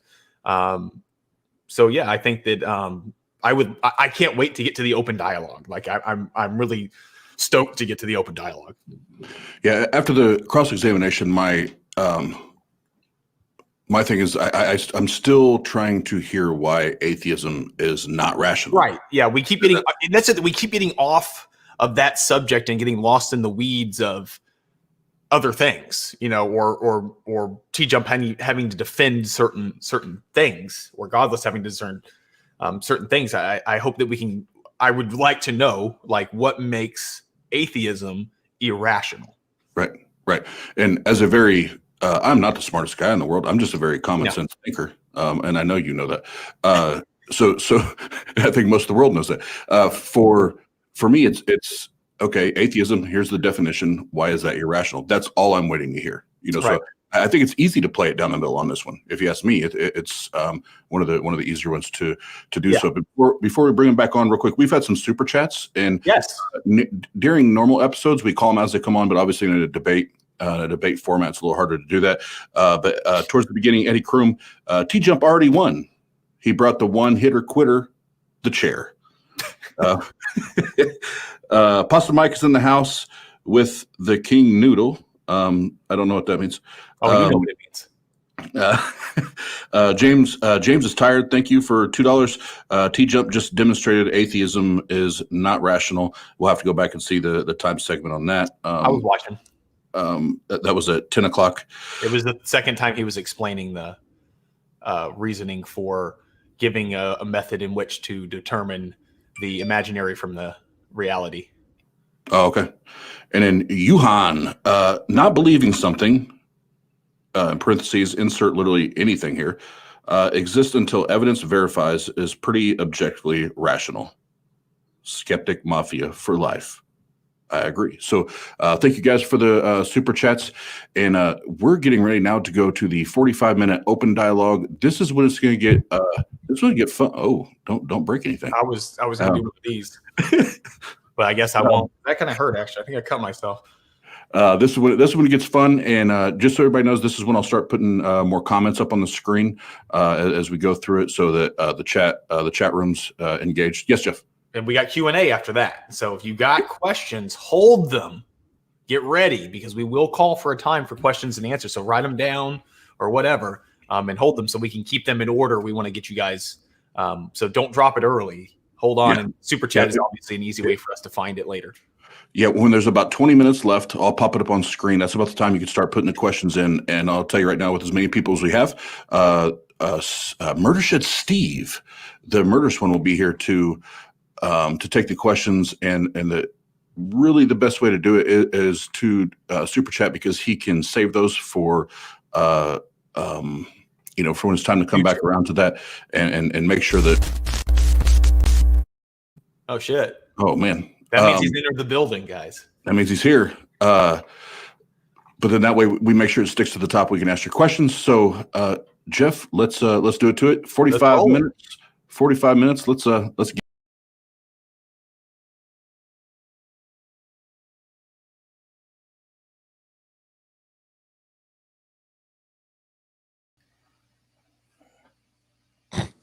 Yeah. Tom, let me I'm not trying to be difficult, and maybe I'm just not understanding what you're saying. So I'm trying to answer your question. I really am. Maybe I'm not understanding. So let me try again. If I don't get it this time, I'm just going to say that I'm just probably not understanding what you're saying, and we'll just move on. Okay. Can you please, one more time, can you please stay? Okay. So let me say this first. Okay. So I'm not saying one way or another as a starting point that atheism is or isn't irrational. I think it's dependent on the individual and what their reasons are. But a lack of a reason is not a reason. It is exactly that, a lack of a reason. If you simply just say, I don't know, or I'm not convinced, I don't know what I'm supposed to pull from that to say, to be like, okay, well, this is evidence that might convince you. And for me, as far as I'm concerned, with what I've noticed in my experience with a lot of atheists, is that when they usually say they're not convinced, they don't seem to have any interest. And what they seem to just be doing is sitting back, crossing their arms, and then just waiting for me to say something so they can just say, nope, not convinced. And if that's the case, then I'm not going to bother, because if you're not even going to tell me what you think God is or what would constitute evidence for God, I'm just not going to waste my time trying to convince someone who, in my opinion, doesn't seem to be interested in wanting to know if there is a God or not. Yeah, and to put it simply, okay. if you lack belief in the existence of God due to lack of evidence, then what evidence do you lack in order that you would believe? Two different questions there. First off, is just saying I am not convinced could be perfectly rational. So rationality is whether or not a belief or whatever your position is in accordance with reason or logic. So there is this objective, like reason and logic over here, and there's your beliefs over here. And if these two line up, it's rational. So if someone says, I am not convinced by the evidence, and the evidence is objectively not convincing, they're right. So it doesn't matter. Like whether they're delusional makes what? Whether you're persuaded that the evidence is true or not is not an objective statement. Like we were just talking about flat earthers. Two different things. Talking about flat earthers. Whether the evidence itself is objectively should be convincing to a rational mind is independent of whether or not someone is convinced. Oh, okay. Okay, I see what you're saying. So if someone is not convinced and the evidence does not objectively meet the rational criterion of being convincing, they're rational. Who gets to decide? This one doesn't matter. This person makes no difference whatsoever. Like what I personally believe, what GE personally believes, makes no difference. What matters is do our beliefs correspond to this thing over here? The objective fact of the matter. Is there some reason or logic that objectively should be compelling to a rational mind? And if there is, then this person is irrational. If not, they're rational. Right. And so I guess that's what I'm trying to get. That's what I'm trying to extract from trying to ask for what would convince you. Because when you just say a lack of evidence, I don't know what that means. Evidence could be a lot of things. And when you just simply say a lack of evidence, And then you say, well, a rational mind wouldn't reject rational evidence. Well, who gets to first of all decide what rational evidence is? Every criterion of evidence we've ever used in science ever, just anything we've ever used or anything you can introduce that works. This is literally, there's no limits here. Anything that you can use that can differentiate imagination from reality is evidence. Do it. I don't care anything. Right. So empirical evidence would be a really good start for evidence that God exists. But okay, so let's just take my position in particular and the reasons why I am an atheist. Okay, let's just go with one of the reasons. That reason being, we have all of these other definitions of gods in the past that establishes a prior probability of any future any future definition of a god, which would include the Judeo-Christian God or just any Abrahamic definition of a god. The probability that God is the correct version of God is pretty low. Because of the prior probability that's already been established. Now, when you add on to the fact that like nothing in the Bible corresponds to reality, the Bible is not history and it misrepresents history in reality. When you add all those things onto it, you have to have really good, solid evidence to overcome all of that evidence, right, against the fact that Christianity represents the one true God. So this is an argument against a specific definition of God, obviously. But considering that you both of you guys are Christians, I would think that this is a really good first step in showing how we're irrational. So using that reason right there, the fact that the prior probability of any man-made definition of God being the true definition of God, and there not being compelling empirical evidence that can overcome that prior probability, what makes that irrational? Well, I would first of all say that. Oh, go ahead, Matt. Go ahead. Well, I was going to say a few things here. The laws of logic, orderly nature of the external world, the reliability of cognitive faculties in knowing the world, the importance of inductive reasoning. Could you slow down a little bit, Matt? Say those a little slower so I can type them out. Yeah, the laws of logic, the orderly nature of the external world, reliability of cognitive faculties in knowing the world, the importance of inductive reasoning, and objective moral values, all that are used in science and are important to science. And William Lane Craig pointed out that in the second half of the 20th century, philosophers of science first started realizing that this cannot even be demonstrated by science, but are actually assumptions that science starts out with that are guaranteed by the Christian worldview that can be backed up by Scripture. So in my case, I think it's a whole lot more rational to be a Christian, to be a theist, than to be an atheist, because I don't think atheism can guarantee any of that. So your argument is that science can't answer these questions. Your God hypothesis can, therefore your God hypothesis is more reasonable. Is that? No, my argument is science takes the assumptions that these exist at the beginning without even demonstrating it in order to conduct science and in order to do everything we know. We assume these things exist at the start. Our first thought process is an assumption that these things exist. So science assumes these exist. My God does not assume these things exist. Therefore, God is a better explanation. Is that your argument? No, what I'm saying is the Bible teaches that these things exist and they come from God. Okay, so science assumes they exist. The Bible teaches they exist from God, therefore God. Is that your argument?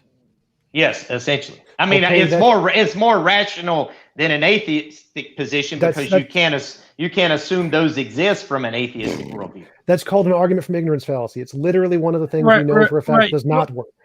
Yeah. See, here's the. Hold on. Hold on. I would also say that we can empirically and scientifically explain why morals exist.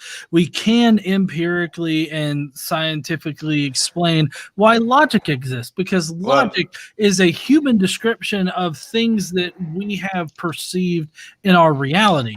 Morals are I would say also something that we have developed ourselves, and it is an abstract concept that we have developed, not some absolute God figure, which we don't have any evidence that some God figure has developed those morals, especially considering the fact that even within your Bible, your morals have changed. Can I jump in here real quick? Hold on. Let me interrupt for just a second, because I feel like this. So, David, you asked specifically for something falsifiable or something that you wanted to know their particular position. Tom, correct me if I'm wrong, but you said something to the effect of, if God created a gold brick, we prayed and God created a gold brick. And then John, you gave 2 or 3 things. So can we deal with those? Because you asked for that and then they gave that. Can we address why those are irrational? Oh yeah. So does that sound? To clarify, he specifically asked what would count as evidence, and my answer is anything that can differentiate imagination from reality is evidence. One of those methods is science, testable predictions. If he can provide any other method that can do that, that would work too. But anything that can differentiate imagination from reality and indicates God would be evidence of a God. Sure. And what I'm trying to highlight in this is that if you were to say the same thing about something like a unicorn or the flying spaghetti monster, you would say there is no evidence for the flying spaghetti monster unicorns, but you would be able to tell me, based on what you know about this thing, what would constitute evidence. For example, fossils of... Yeah, Josh gave that example. Sorry. I don't mean to, because I feel like they were fairly specific in answering that. So like John, and again, correct me if I'm misremembering, but you said things like historical inaccuracies or something in the biblical text. And again, Tom said something about, here's something specific thing that's falsifiable. If we prayed and God created a gold brick in front of me and we could repeat that, that would be good evidence. How would you deal with those specific things? Right. So that what I'm trying to get, I'm trying to find out what he means by God. Is it a personal being? Is it the thing that caused the universe to exist? Is it the thing that's responsible for morals? Is it all of the above? What do you mean when you say God? Something that does whatever you want it to do? Is that how you're defining God? Well, so we're not the ones defining God here. You guys have the specific definition of God. Like, at the very least, I'm agnostic on, a deistic type of God, a God that just exists outside of this reality, and we will never know that he does or does not exist. We're not the ones with the specific definition of God. You guys have the specific definition of God, which is what our arguments are ultimately stemming from, because those are the definitions that are currently presented. I have to give a specific definition because I'm taking the strong atheist position. So my position is that all of the above, any definition of God you want to give, if you can't show it's not imaginary, it's imaginary. Okay, so if I define... Oh, go ahead. How about Jesus?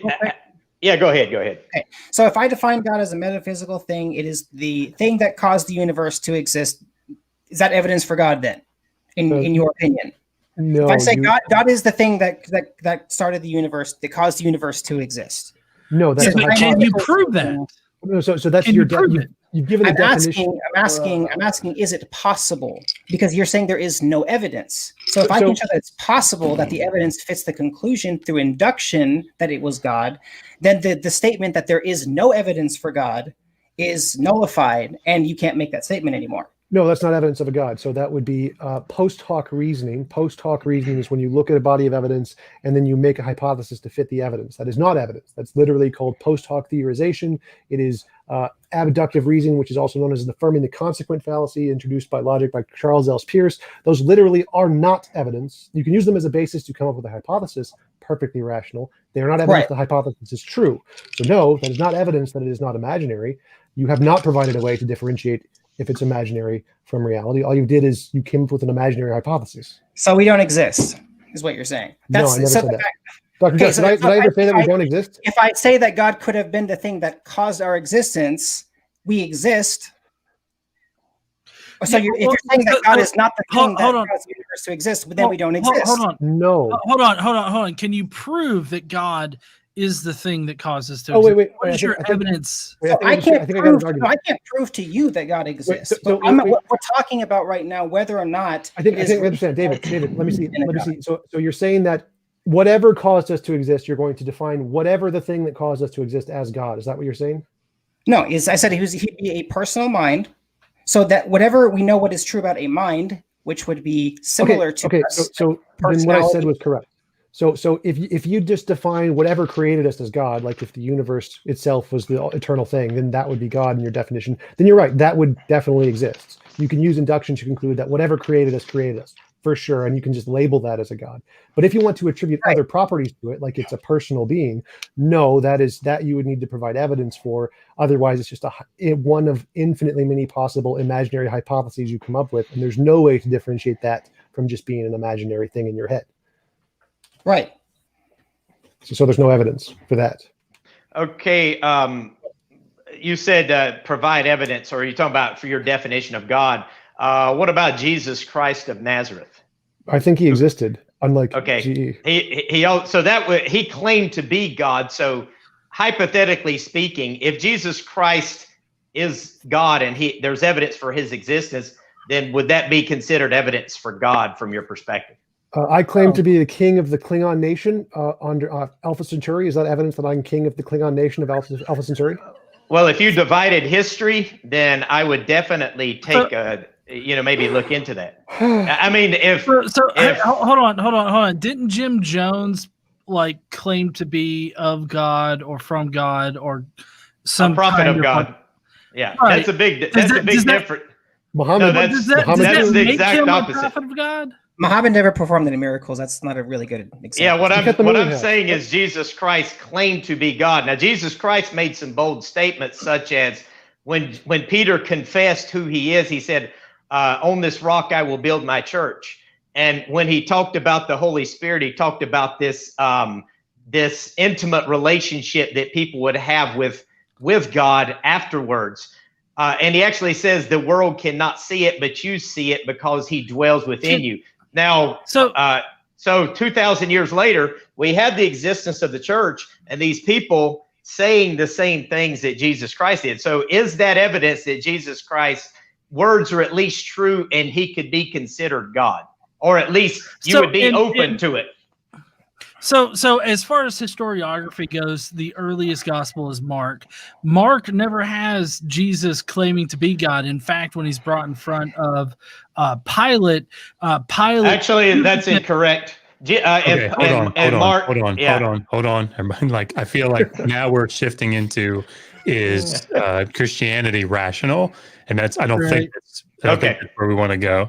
As interesting as that discussion would be to see, I don't think that's the way we want to go. Why don't we try to bring it back to all right here? Either you guys showing how GE and TJump have irrational claims or beliefs, or you guys showing that your atheism is rational. Why don't we? So I want to actually point out real quick that I find it interesting that the assumption is that I am saying that you guys are irrational. I would actually say that is evidence that atheists to some degree are being irrational, because I never said that atheism is irrational. I said it depends on the circumstance, and for some reason, the default cognitive response to what I'm saying somehow ends up being that I'm assuming or asserting that you guys are being irrational. So no, David. After you started that, I gave you my reason for being an atheist. Yeah. And I specifically asked, can you point out the point that I'm being illogical, or the reasons why I'm being illogical, or why my reasoning is flawed? And I have not actually heard an argument against my reason for being an atheist. Sure. And I've been responding to TJump. Sorry, let me engage with you. Yeah, sorry. What's the title of the debate today? Is atheism rational? Exactly. So yeah, by then to me, the lack of belief wouldn't require rational thought. So I say it's irrational right off the bat. If it's just a lack of belief. I think that this debate wasn't about whether y'all's position was rational or not. It was about his atheism, right? Well, okay, but listen, I didn't just say, oh, I don't believe in a God. Right. I gave you a specific step-by-step reasoning for why I don't believe in God. And you guys have really not engaged. I wouldn't call that a step-by-step reasoning. You said you used to be a Christian or a theist, right, but you never really explained the process that led you to be an atheist. Because obviously you thought there was evidence for God beforehand. Matt, right? I mean, I never considered. No, listen. Okay, if you guys want to know my personal story, I grew up in the deep South, the asshole of the Bible Belt. Right? I never questioned whether or not God existed. All right. I was never given that option. I never considered the option of God not existing. Okay. So that was never a thing for me. I grew up knowing, quote unquote, knowing that God existed. I grew up surrounded by people that believed that God existed. And it wasn't until my beliefs were challenged and I carefully considered all of the arguments and all of the quote unquote evidence for God existing that I came to the conclusion that he probably doesn't exist. Okay. And I did give you a step-by-step thing, a very basic layout of why I don't believe in God. And I feel like you guys have not actually engaged with any of that step-by-step reasoning. Okay, I'm trying to. This is actually my first time doing a 2-on-2 debate. It's actually a lot more difficult than I thought. So I apologize. Again, I have misunderstood Tom a couple of times, and I want to try and engage with you now if I can. So let me see if I think I come up with an answer to kind of best answer this question. So to the question, is atheism rational? My response as a general rule, okay, is it depends on the person. And only the person knows whether or not the reasons that they have are emotional in nature or rational in nature. And of course, I do think it sounds like if your reason is based on logic, okay, yes, I would say that to that person, their form of atheism is rational because that's what the definition of rational is. It's based on reason. However, if your reason for not believing in God or maintain, I guess you could say suppressing a belief in God is based on emotional reasons, then the answer is no. Now, I'm not talking about you guys necessarily specifically. We can, but we're talking about the atheism position. So, and this, you can imagine that this is probably hard to answer as well, given that you two take different positions on the definition of atheism. Randall Gannon gave a different definition. That's kind of part of the problem with some of these debates at times, is that the definition doesn't seem to be too straightforward. So I'm trying to wrestle with what each person means by definition. And I have to address each person individually. So my general... Go ahead. We've took both of the definitions. There's two definitions. One is a lack of belief. One is a rejection. You could just pick either position and say this one is irrational for reason X. And we literally gave both of our justifications for both of those reasons. So you could just, you have a formal argument that I could present to you for either of our positions, and you could just take it apart and say which one of our positions is irrational, which part of this argument does not correlate to reason or logic, and show. So we literally gave you both of our positions. We took both of the definitions of atheism, so you could pick either one you wanted to address and say either one is rational, and then gave you our justifications for those reasons. So you have everything you need. You shouldn't have any problem here. Just pick anything you want in anything we presented. Show what is not in accordance with reason or logic in either of our positions in this debate.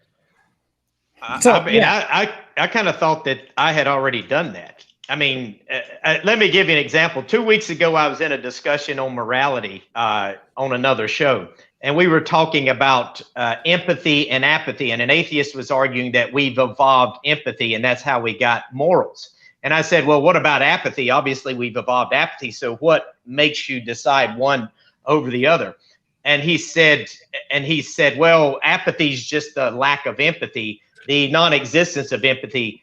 A jar would be apathetic, and I'm thinking, okay, well, by that reason and logic, if this atheist is saying a jar could what does it have to do with apathetic, our position? What about our position? Because this wasn't about This debate wasn't, is godless engineer and TJump's atheism rational? It's literally just, what it is is. atheism rational? No, it wasn't. Right, but No, right, hold that on. was not the title that I agreed to. All right. Because in order, hang on. So, Matt, I agree with you, right? I agree with you. I think the problem here is that, David, because you asked for, at least seemingly, it seemed to me anyway, and it seemed like it seemed to them, you were asking for the specifics of their position so that you could determine whether it was rational or irrational. Matt, I think that's what's happened. So if we want to shift it a different way, if David wants to continue there, go ahead, David. I'll let you have it. Wait. I want to pick up on that real quick. So this debate is literally me and godless. I mean, we can't represent other people's position. We can't say, well, Richard Dawkins' position is rational. So this literally, the whole point of the debate is our versions of atheism, which we're trying to represent the global large position of either lack belief or a rejection, the two most common positions. We're trying to represent the biggest portion of atheism in the world. Is our position and our arguments as we presented it rational? That's the point of the debate. Arguing against some straw man of some other people who aren't here. But if you're arguing the position to represent everybody, then I just provided an example of somebody who would say a jar was an atheist. So you're not really up. He's not here. Yeah, no, but you just said you were trying to represent everyone, but you're not representing him. Yes, we're trying to represent the most common positions, both of them, which are either lack belief or rejection of, which we are representing in the steel man position, the strongest form of the argument. We're not going to cherry pick some weak nobody who doesn't know philosophy and say, well, his argument is weak, therefore his atheism is irrational. I will tell you that that's the majority of the atheists I agree with. That I did. Well, it is with me. I mean, I'm talking about. I'm not talking about philosophers, because this wasn't a debate about is philosophers of atheism a rational argument. It was, is atheism an argument? So but go ahead, David. You can continue. Addressing a weaker form of the argument that no one really adheres to is called a straw man. If you want to address the stronger form of the argument, the most rational position, the philosophers one take, is called a steel man. When you're addressing a position, you want to address the strongest kind, because if the strongest kind beats you, then you lose. So the point here is you need to address our position. We're the ones here in the debate. No, I don't think you need to address the strongest position. All you need to do is just the atheist position, even the weakest position. Let me tell. Before I came on here, I took a poll. Okay, hold on. If I attacked the weakest Christian position, have I defeated Christianity? Like if I attack Branch Davidians or the People's Temple, Jim Jones, Kent Hovind, have I defeated Christianity? No, because if you attack the Branch Davidian or them, I'd probably say they weren't Christians. So would you say these people were not atheists? No. I mean, it's a logical question, I think. No, okay. Whatever. All right, so let's hold on. Let's get back. Let's let David have the floor. Evolving just a little bit. Yeah. When I talk, no, I'm just kidding. So look, I feel like we've settled something here, right? We've determined that Matt. Correct me if I'm wrong, but you think that you've shown, or you're arguing that you've shown that this particular type of atheism is irrational. Whatever that is, whether it's true or not, fine, but that's what we've decided here. So, but if we're going to try to deal with broad definitions, maybe of atheism, let's also regroup and try to do that. Given that I think that's probably true, that we would want to, be it Christian or atheism, we'd probably want to stick with what mainstream is, or what consensus is, or what most people. So let's do that. Yeah, let's stick with the positions like we presented in our opening. Like show what about our positions is irrational. Okay, I'll let David. David can have the floor since he wanted to kind of deal with y'all's positions individually. Yeah, let me start. Is it John? Did I hear it right? Is it John? Godless engineer. Yeah. Okay. Let me answer you now. So based on what you said. You said, so it sounds like basically what you said is that the reason why you kind of maybe didn't even possibly even have a true belief in God, but you were just around people. But if you did believe that there was a God at your time, and then you were challenged on your beliefs, and then you said, oh, okay, well, these reasons seem more, I guess you could say, real than the reasons that I believe. If your reason, again, because we're talking about, is atheism rational? So if your definition of atheism is as you have described, based on what you said, I would say that for you, yes, your position is rational, because rationality is based on reason. You said that these are the reasons why you don't believe in God. So based on the definition of rationality and reason, for you, I would say that your definition of atheism is rational. And see, this is kind of why I gave the little disclaimer at the beginning that this is kind of a loaded question in a sense, because the title atheism does not have a set standard of what it means to be an atheist. So you have to deal with each person individually. So I highly disagree with labeling either myself or TJump as not real Christians to begin with. I mean, No, I didn't say that. No, yes, you did. You said that, you're not a sincere Christian. No, I said you grew up around Christians, but I said whether or not your belief in God was a true belief. But I'm just giving you the benefit of the doubt. I'm saying, okay, you believed in God, okay, supposedly. That's saying you believed in God. So I'm taking you at your word on that.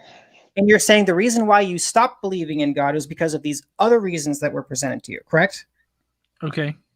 Right? Okay, Yeah. So based on what the definition of rationality is, which is, I should have pulled up rationality. With reason or logic. Thank you. Yes, in accordance with reason or logic, yes, you had reasons. So, like I said, I am not taking a position as a starting point because I already knew this was going to happen. Okay. But wait a minute, just to clarify, it's not any reason. You can't just say any reason, therefore it's rational. You can have bad reasons which are irrational. So the fact that it's in accordance with a reason doesn't make it rational. It has to be a good reason, a logical reason that.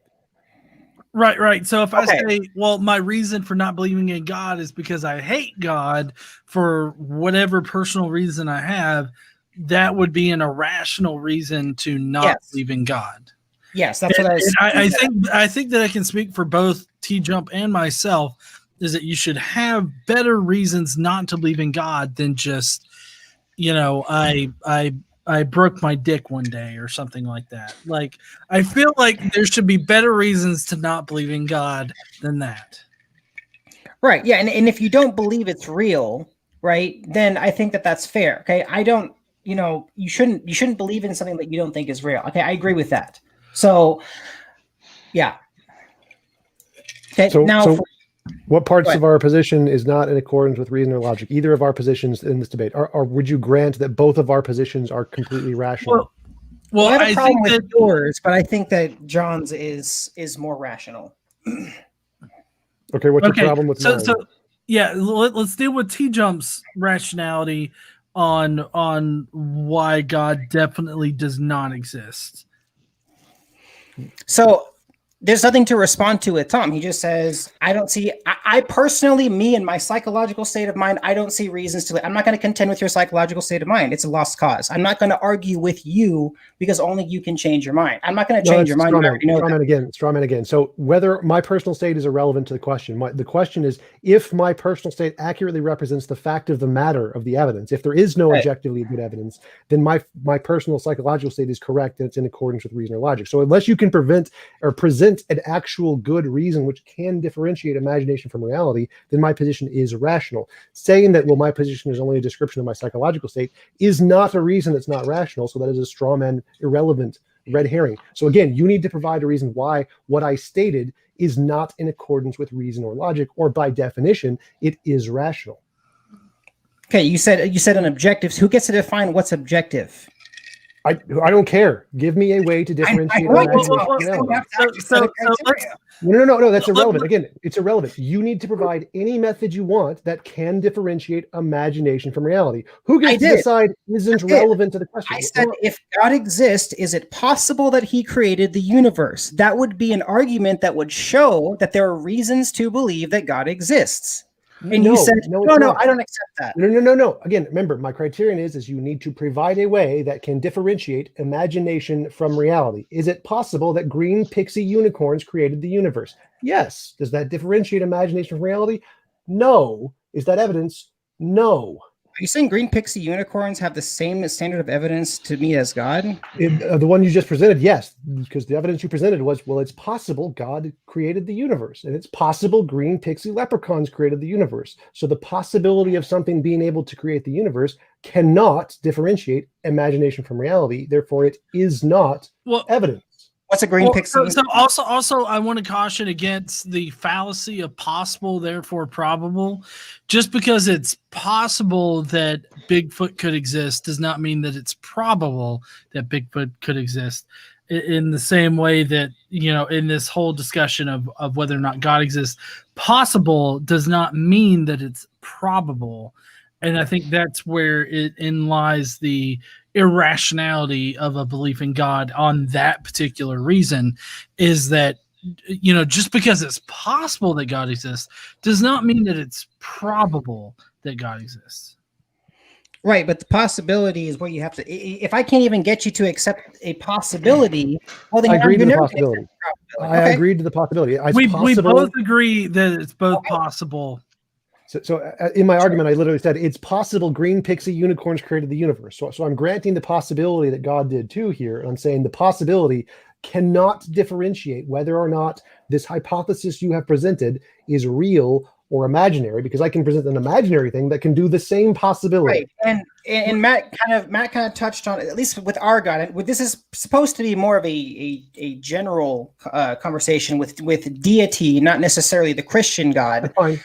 But Matt gave an example of what would constitute that. Now, if I were to ask you, okay, so you start somewhere, right? So you say, okay, it's possible God created. Okay, so is it then possible that Jesus was God? So we have more evidence. If that's true, I'm just saying, if that's true, possibility isn't evidence. Possibility is a hypothetical. Hypotheticals are not evidence. You need evidence. Right, Independent hypothesis. It's possible that a pink elephant exists. That doesn't mean that pink elephants exist. Evidence Again, of pink elephants. Evidence what I'm saying is that if I can't even get you to accept it as a possibility, I can't further. We already granted the possibility. It's true. Hold on, Listen, hang on, David. Could you do me a favor, just because I feel like this will help? Could you sort of steel man Tom's position just very briefly? Because I think this is where it's sort of getting mixed up. Like what I hear you saying is with atheism or with his criteria of evidence. Either one, I think would be fine, but probably more for the evidence.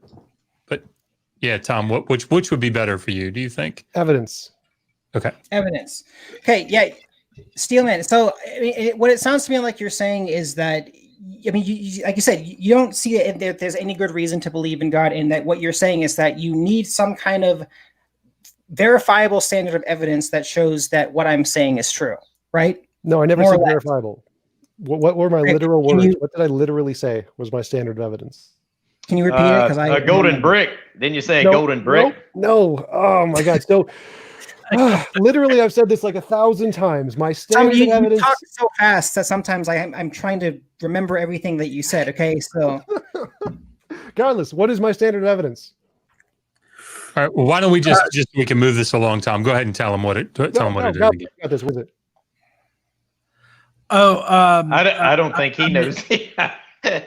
No. I mean, I'm about 3 drinks in. So Sorry, the point. All right, sure. My standard of evidence is you need any method that can differentiate imagination from reality. That is the standard of evidence. Anything that can do that is evidence. And I've one of heard them him say was that multiple times. praying and receiving a golden brick or something. Yeah, that what was you a said earlier. hypothetical I made up on the fly. That doesn't matter to the example. There's infinite many ways to do this. So that wouldn't be something you would require? That's Right, random good. possibilities. That Would is that- a possibility Okay. that would count. Right. So basically, how do you guys determine imagination or fictional things from reality? I mean that which purports to reality. Great. I mean, honestly, at this point, I don't feel like it's even worth talking about my personal beliefs, because I already know you're not going to accept anything that I have to say. So It's not about our I mean, acceptance. we're not asking about your personal beliefs. We're asking about what is your method. Like, let's just say one day, and there are plenty of YouTubers out there that you can actually look up and see this. Let's say one day you get this dream, right? And you come away thinking that it's from God. How do you determine between a message from God or anything else that exists in reality from just your pure imagination or just your own mind making it up? How do you determine between those two things? I mean, I don't I don't have dreams from God, I would say. So I wouldn't. I mean, I don't really know how I would even go about going about that. I mean, I could answer something from a purely scientific perspective as far as faults are concerned, and as far as what we've been taught by science and philosophers and people like Sam Harris, that we can't control our own faults, that it comes from upstream, our previous experiences, life experiences from previous generations that kind of flow down towards us. Is kind of what Sam Harris has argued. Now, when I was growing up, I never remember a time where I didn't have this concept of a higher power, a creator, so to speak, or a God. And then when I got, older, I was raised in a Christian household, but I don't remember my parents actually saying, hey, this was God, this was God, this. A lot of this stuff kind of come natural. In fact, there was a specific example. I remember I was laying in my brother's room in the mid-afternoon one time, and some light was shining through, and I could see the particles of dust as it was just floating around in the air. And for some odd reason, I thought, why am I me? Why am I Matthew Adams right here, right now? That was a thought I had at about 8 or 9 years old. Now, the question is, why did I think that? What put that thought into my mind? Why did I have these thoughts on God? Now, according to Sam Harris, we can't control our own thoughts. So if we can't control our own thoughts, then who's feeding us these thoughts on God? And to me, that would be actual evidence that God exists. Okay. Let me play off that a little bit. How do you know that's not just your own mind making up things? How do you know that that's God that's interacting? Well, as far as being able to know for sure, I wouldn't have known for sure at the time. But my point is, if we're having these thoughts that we can't control, then why would our mind be making up thoughts about God, something that doesn't exist, that we can't even control, but yet we're thinking about it? I mean, you realize that Bigfoot romantic erotica exists.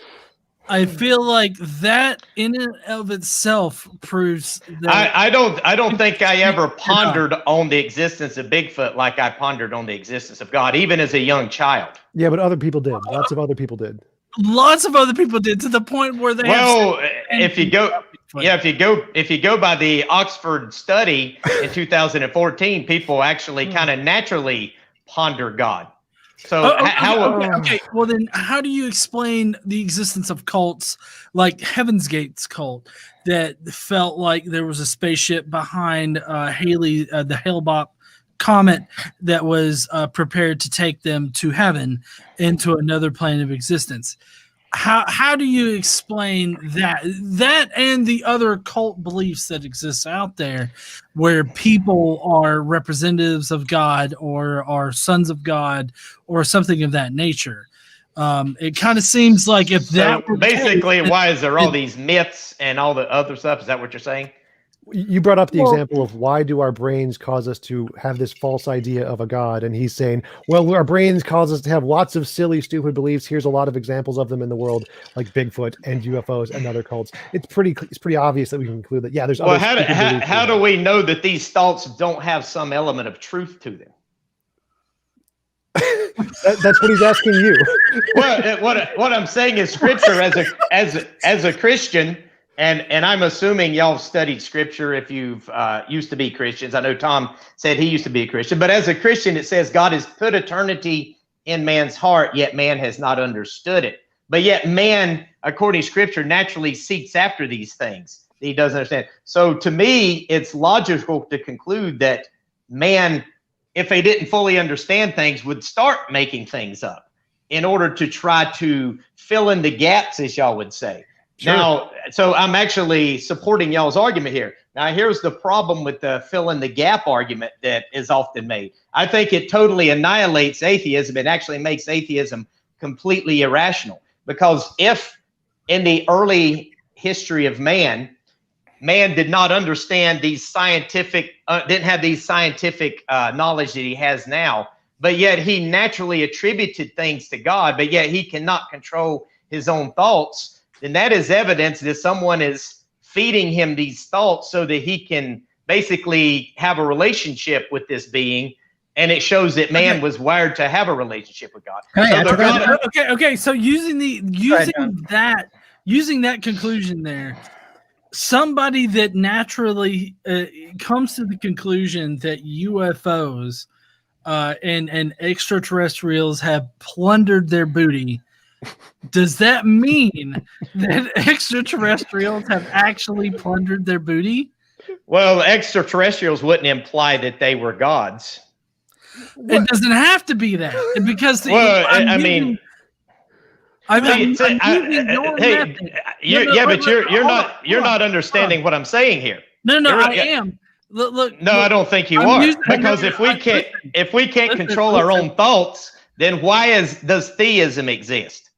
Because I of mean, evolution. to me, that's a simple question. It's because of evolution. But I want to before we end, I want to address can I add to that? But that means evolution is teaching a lie. And so Yes, you it can't happens. control your own cognitive abilities at that point. I already addressed that earlier. Well, you did, Evolution, evolution cannot but you give us didn't. all. Wait. No, I already did. Evolution cannot give us all false beliefs. Evolution cannot cause us to imagine a square circle or that we don't exist and be wrong or be right. There's lots of things. See, you're making an No, objective claim there Matt, with laws of logic. Matt, Is stop. logic Stop. objective? Matt, stop. Yes, logic is describes Okay. reality. Okay. That logic, we made up logic to describe reality. Reality existed first. Logic is a language to describe. Wait, we made it up? Yes, we made it up. Reality is reality. So logic wouldn't exist without humans.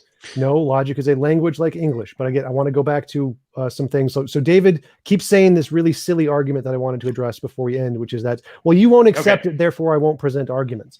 That is a really silly thing to say. Like, the topic of the debate is atheism rational? If I'm debating a flat earther and the topic is flat earth rational, I'm not going to not present an argument because the flat earther might not accept it. Who cares if the flat earther is not going to accept it? The point is to show his position is irrational because he doesn't accept it. So if he doesn't accept it, that makes me win. So the whole point is all he has to do is present one good argument or evidence that is rationally leads to the conclusion of a God, would then prove I'm irrational regardless of whether or not I accept it. Because it's not about whether or not I accept it. That's not relevant to the debate. So, his objection that, well, I won't accept it is just a deflection tactic theists use to prevent showing their arguments that we can debunk how bad they are. It's just an evasion tactic that's irrelevant to the debate. Or I could just tell you that I'm not convinced that you'll believe it. So until you can convince me that you're going to believe it, then I'm not obligated to provide you a response. Then atheism is rational if I'm on the debate. Okay. No, because you have to give me a reason. Yeah, there's no. You have to argue your position. I literally did that in the opening. So if there's no rational reasons to believe in a God, it's rational to conclude it's imaginary. And you presided none of them, so it's rational to conclude it's imaginary. And I'm radical atheism. Right, ahead, and I would say, David, you asserted that I'm actually rational in my atheism. So I think that by default, TJump would also be rational in his atheism if you can't demonstrate how he's irrational in his atheism. So, but now, see, we started this conversation off saying, no, we all have to define atheism for ourselves. Now you're trying to lump TJump into your atheism. Oh, no. Define it the same way as you do. What he's saying is that his reason for his atheism is the same as my reason for my atheism. And so they're both just, if his reason works and so does mine, they're both justifications. So your reason is a lack of reason. Yeah, my reason for believing God is imaginary is because there's no evidence that it's not imaginary. Therefore, it's reasonable to conclude it's imaginary. Okay. So according to what? Yeah, go ahead, John. Sorry, no, it's just word. I think it's time, ain't it? Yeah, it's time.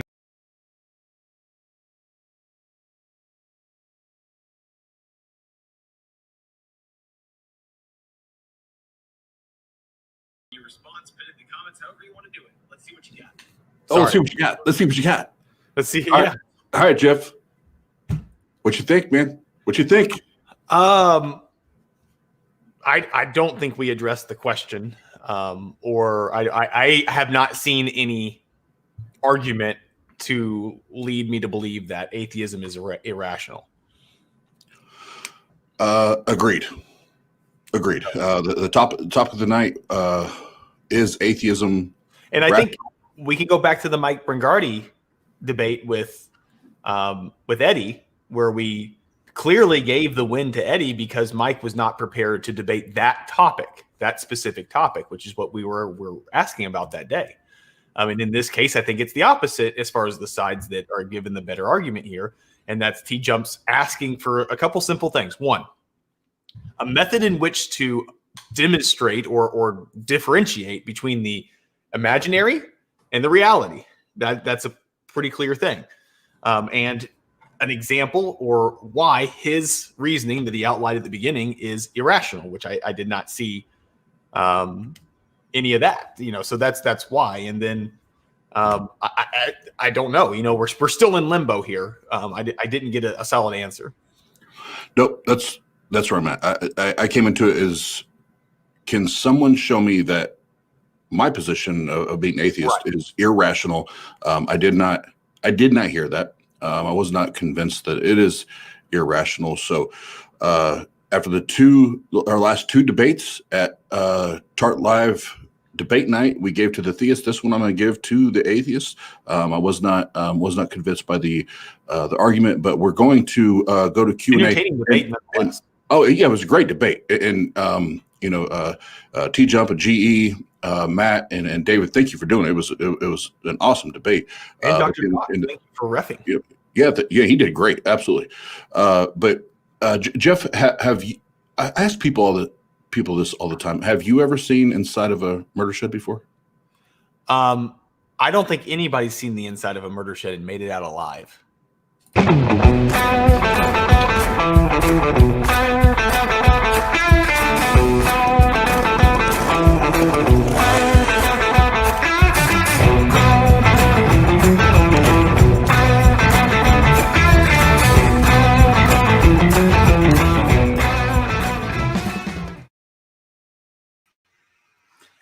Well, I'd say that was darn near a Donnybrook. I thought I was going to lose an eye. So I had a friend that I used to go to the conventions with. Well, we won't talk too much about the conventions. But in any case, he got sentenced to death by electric chair. And a priest came up and said, do you have any last wishes? And he said, yes, could you please hold my hand? Now, needless to say, the priest was very shocked. How's it going, everybody? Hey, TJump. How's it going? Oh, and I wanted to critique Just Jeff. I mean, there are pictures of me having invaded the murder shed and gotten out alive. Just to put that out. No, those aren't real. Those are figments of my imagination. Prove me wrong. Fair point. It's okay. I'm gonna bring you Jeff's leg, or I'm gonna bring you Murder Shed Steve's leg one of these days, and that'll be the proof. I mean, we'll be meeting up here in a few weeks, so yep. You're coming to my territory in my state, where all his guns are. Yeah. So I've got plenty of questions to field here. First of all, we have one that unfortunately we lost because it got too far up there. I know. But did they get murdered? I happen to be able to read the ghosts of questions. Questions have spirits, and that I can demonstrate that right here. UN Roderick, is Godless Engineer a real engineer? Yes, I am a real engineer. I have a master's in software engineering and a bachelor's in computer engineering. So, I mean, I'm twice an engineer. So, but you're not driving trains. Wait, don't those just cancel each other out? No, they don't. They don't really. You divide it off, and no engineer. Software engineer is just kind of an extension of a portion of computer engineer, because computer engineering is both hardware and software, whereas software engineering is just purely software. So it's just it's kind of complementary in that way. I got another one from Johan Roderick, another super chat question for you again, GE.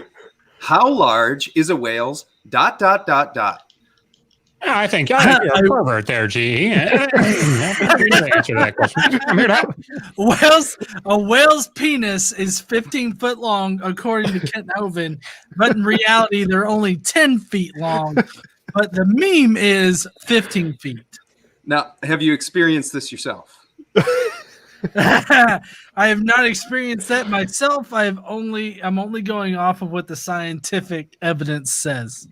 Fair enough. Well, consensus is a good thing. Question for all: is atheism rational? Waiting on an answer. No. Fair enough. Thanks for the answer. Matt. Best argument presented all night. Appreciate that. Well, so what I take away from this discussion tonight is that my position, the non-theist position, or the not believing in God position, is very rational, but the jury's still out on the hard atheism. The God definitely doesn't exist. That is kind of what I take away from this, but maybe I'm wrong. I sit in the same position, but I feel like that's just because I need to discuss this a little bit more with TJump. Maybe we'll find out. Randolph Richardson has a question. Richardson, for David, how is your statement authoritative that there is no standard definition of atheism, when your partner Matt admitted atheists often tell him atheism is absence of belief? So, absence of belief. So let me make sure I'm getting the question. How is your statement third?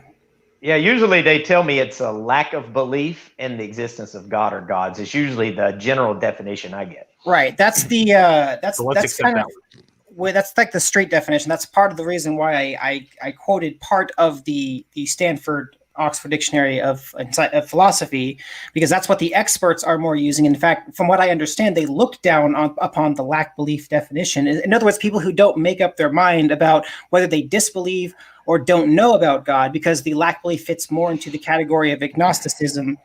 So actually, can I pick up on that real quick? That's actually false. So Oxford Dictionary Philosophy 2008, Simon Blackburn, University Press, ISBN 9780199541430. Either the lack of belief that that exists a God, or the belief that there exists none, sometimes thought of itself to be more dogmatic than mere agnosticism. So either one, Oxford Dictionary of Philosophy works. So you're cherry picking. So well, it works. Right. I'm saying it's would intended, but yeah. Okay. Well, I would say that there's two different views of atheism, because you've got either agnostic or Gnostic, and so agnostic would be more of the non-belief, and then Gnostic would be more of the positive belief. So they're both atheism, is what I'm trying to say. Okay. Did I answer the question? I just want to make sure I answered the question here. As well as you answered the question whether or not atheism was rational. Johan Roderick had another question. Oh. Is Die Hard a Christmas movie? It is the only Yes. true Christmas movie. Yes. It is the number two is- definitive Christmas movie. Both 1 and 2 are Christmas movies. I believe that it actually originates from Yule time. They were watching Die Hard while they were drinking eggnog and dancing around a fire naked. With trees. That makes sense. That's where it all comes from. That. Yeah. That's It's actually a Yule time tradition to watch Die Hard. The Vikings did it.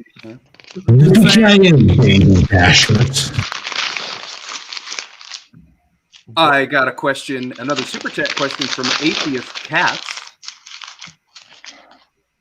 Is it rational to believe just because there is a possibility it is that rational? Yeah, that's kind of what I was trying to get at. A belief, by definition, is something that is accepted as true, and it has reasons. And this is actually usually where it ends up being a misconception on the atheist part, that you need to prove that something is true before you have a good reason to believe in it. So you can believe in something if you have a reason to believe in it, and that, by definition, is a justifiable belief. And again, what they were saying is that whether it's true or not, whether it's proven as true, is a different question. Right. But that's kind of what I was trying to get at with, if you try to throw flying spaghetti as an equal, and I know that you, John, have just recently had some encounters with Trinity Radio using the Hunter's dilemma to kind of illustrate this point. If you're going to say that God is just as rational as a belief as green spaghetti or whatever the case may be, you need to make you need to make the distinction between what you're talking about and what I'm talking about, and why there's just as much evidence for this thing that I'm saying is the cause versus what you're talking about. What? So, Okay. Well, there's no evidence for a God existing, and there's no evidence that. I mean, you use green spaghetti, but I guess I'm going to go with the flying spaghetti monster or God or anything of that nature. Like, it's on the same footing because neither of them have supporting evidence. I mean, I get that you think that there's supporting evidence, but as far as I'm concerned, none of that actually supports your position. Well, So- I think Well, I mean, David was conceding that you can have false beliefs, and one person's Okay. standards of evidence might be different than another's. So No. you can Yeah, make but that's your where we own get beliefs. into trouble with the thought process and getting people into believing cats are evil and we're going to kill all of them, or that the COVID vaccine contains fucking the mark of the beast or whatever. Or You that we gotta should have kill a way all to- left-handed people. Yeah, you have to have a way to ground your belief in something to prove that it's not imaginary. And that's what I'm saying. Just because someone believes that I'm God, or someone believes that this God is this or whatever, just because they believe it, that does not merit any value to the belief. There has to be some way to differentiate made up shit from real shit. Like that's I do want to clarify, Unless because if you're using value subjectively. I do want to 'Cause it could clarify be because subjectively. David said a reason. If you have a reason, it's Right. rational, and that's false. Like, no, it needs to be a good reason. Like, Good if you- reason. I could say I believe in the spaghetti monster because it makes me feel good. That's a reason. It's not a rational reason. I'm not rational to believe that. And the problem is theism has no good reasons. It's all the reasons are just made up emotional stuff that can't, as Jeff said, differentiate between imagination and reality. So there are no reasons to believe in a God. Wouldn't that be just a made up. subjective viewpoint at that point? No. I feel good Why? about TJump said so. monster. Apparently. because that would, again, let's say that someone says that they think that the COVID vaccine has the mark of the beast in it. Is that a good reason to believe that? What would you require from someone in order to believe that? You have some standards that you would outline for that, and none of those Right. standards, when applied to your belief of Christianity, pass the test. Well, and- what I'm Yeah. saying is some people would disagree with that. Well, of course, people disagree with everything, but what I the mean, point is, like that when- earlier when I when brought you up take your level of the- skepticism that you have right now and just apply that to your own belief system, it fails. People No, that's- disagree that the earth I is have round. It I doesn't have mean done you're that. right. That's why I'm a Christian. I've been debating atheists for 7 years. I've heard about every argument they could make, and I'm just not. I'm not convinced of their position that they have logical reason. There isn't a position to take. You are a Christian. That's Yes. your position. And what he's saying is it's irrational because you can't differentiate between real things and imaginary things. Or But give how us the does he method know to do that? Well, it's So- like what I mean, Murder Shed that would Steve be a said. subjective opinion. No. It's like what Murder Shed Steve said. There are people who think the world is flat. Is that a subjective opinion? Do they get to say, well, science is just a subjective opinion? No, they're objectively wrong. So there is Well, a they could- subjective measure, and you guys are wrong. That's the point. They could say what aligns with my reality shows that the Earth is flat, and That's you could subjective. they might not be wrong, right? I mean, No. unless they've went further. No, they're I- objectively wrong. They are objectively wrong. Yeah, So- in the shared reality, they're wrong. I Yeah, have but another that- what question I'm- from Atheist Go ahead. Cats. Sorry, we do have to move it. Godless, you all right? Okay, No early civilization believed in a god. They believed in natural spirits. Were they rational? well, I don't necessarily think that I would agree with that, because kind of the beliefs in the supernatural and the beliefs in God have, as early as we have writings, we have evidence that people believed in the supernatural. Now, whether or not what specific gods they believed in, we don't know. But yeah, I think beliefs in God are rational, simply because obviously I'm coming from a belief that God exists, but I believe that atheists have to explain why theism exists in the first place if we can't control our own thought process. Is believing Well, in spirits no. rational? Back then, that's what he asked. The question was, are the people in the past, is their belief in spirits rational? Yes, I think so. I mean, I believe in spirits now. So, and I consider that rational. So let me ask you this. Is somebody who believes in like paganism, are they rational? Well, I would have to find out why they believe in paganism, but I think paganism is actually a response to the existence of God. From a biblical narrative, it shows that God created man in his own image and likeness. Man rebelled against God, and then man tried to make idols and stuff in their own likeness and image. So No. But paganism existed before Christianity or Judaism. So I would disagree with that. I mean, how do you disagree with that? Listen. Even in the Bible, you have paganism existing before a belief in the Judaism. No, you don't. You don't. Genesis chapter 1. No. All right. Genesis chapter 1. Guys, hold on one second. I want to hear what Dr. Joss has to say about this. He has the authority and a history right now. Well, I mean, I don't know that that's true, but as I understood the question, they were saying, so they believed that the sun, was a deity, right? Utu, or that the storm was a deity, or that the river was a deity, right? And these are all separate deities. To believe the sun to be a deity, is that rational? Am I getting that question right? Do you No, think? I don't think it would be rational myself. Okay. Yeah. Perfect. I got a question from Atheist Chico, another super chatter. GE, what criteria do you need to join a lesser known channel for discussion? Where can I contact you if interested? I suppose we can. That's really easy. I'm pretty open to any channel. I don't really have a requirement for how many subscribers or followers or anything like that. You just message me at john@godlessengineering.com. I believe KC actually put that in the chat if I remember seeing that somewhere. But John, JOHN @godlessengineering.com. And we'll definitely be able to set something up as long as you're not like some kind of crazy, like insurrectionist. It'll be fine. I'm sure that you'll have a good time with Atheist Chico. He's a good dude. Well, there were plenty of other questions that we just couldn't get to, unfortunately. But that's all the questions. Yeah, that's all the questions that I have for today, unless if Oz has another one for me. From the Murder Shed. Thanks for stopping by the Murder Shed, where answers get questioned.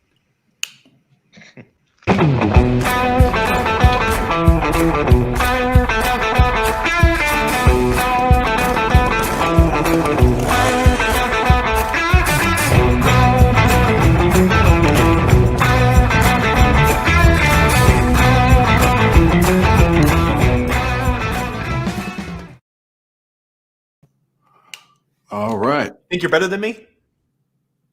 Yes. Look at that green screen. I'm in the ring.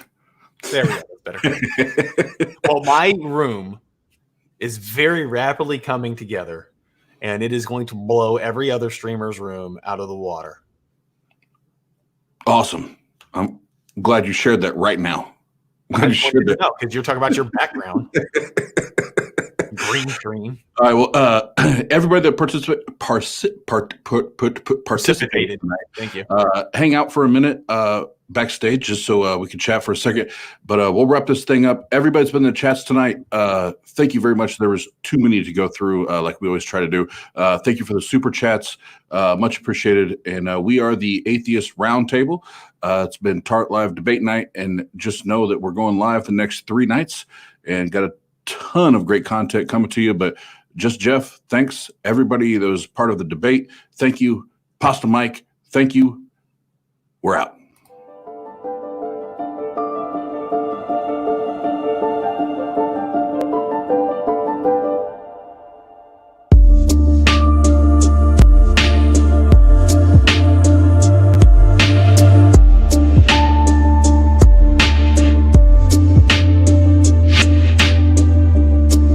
I'd just like to thank John the show tonight. He just got out of jail, so I don't know how he got access to the internet. And Dr. Josh,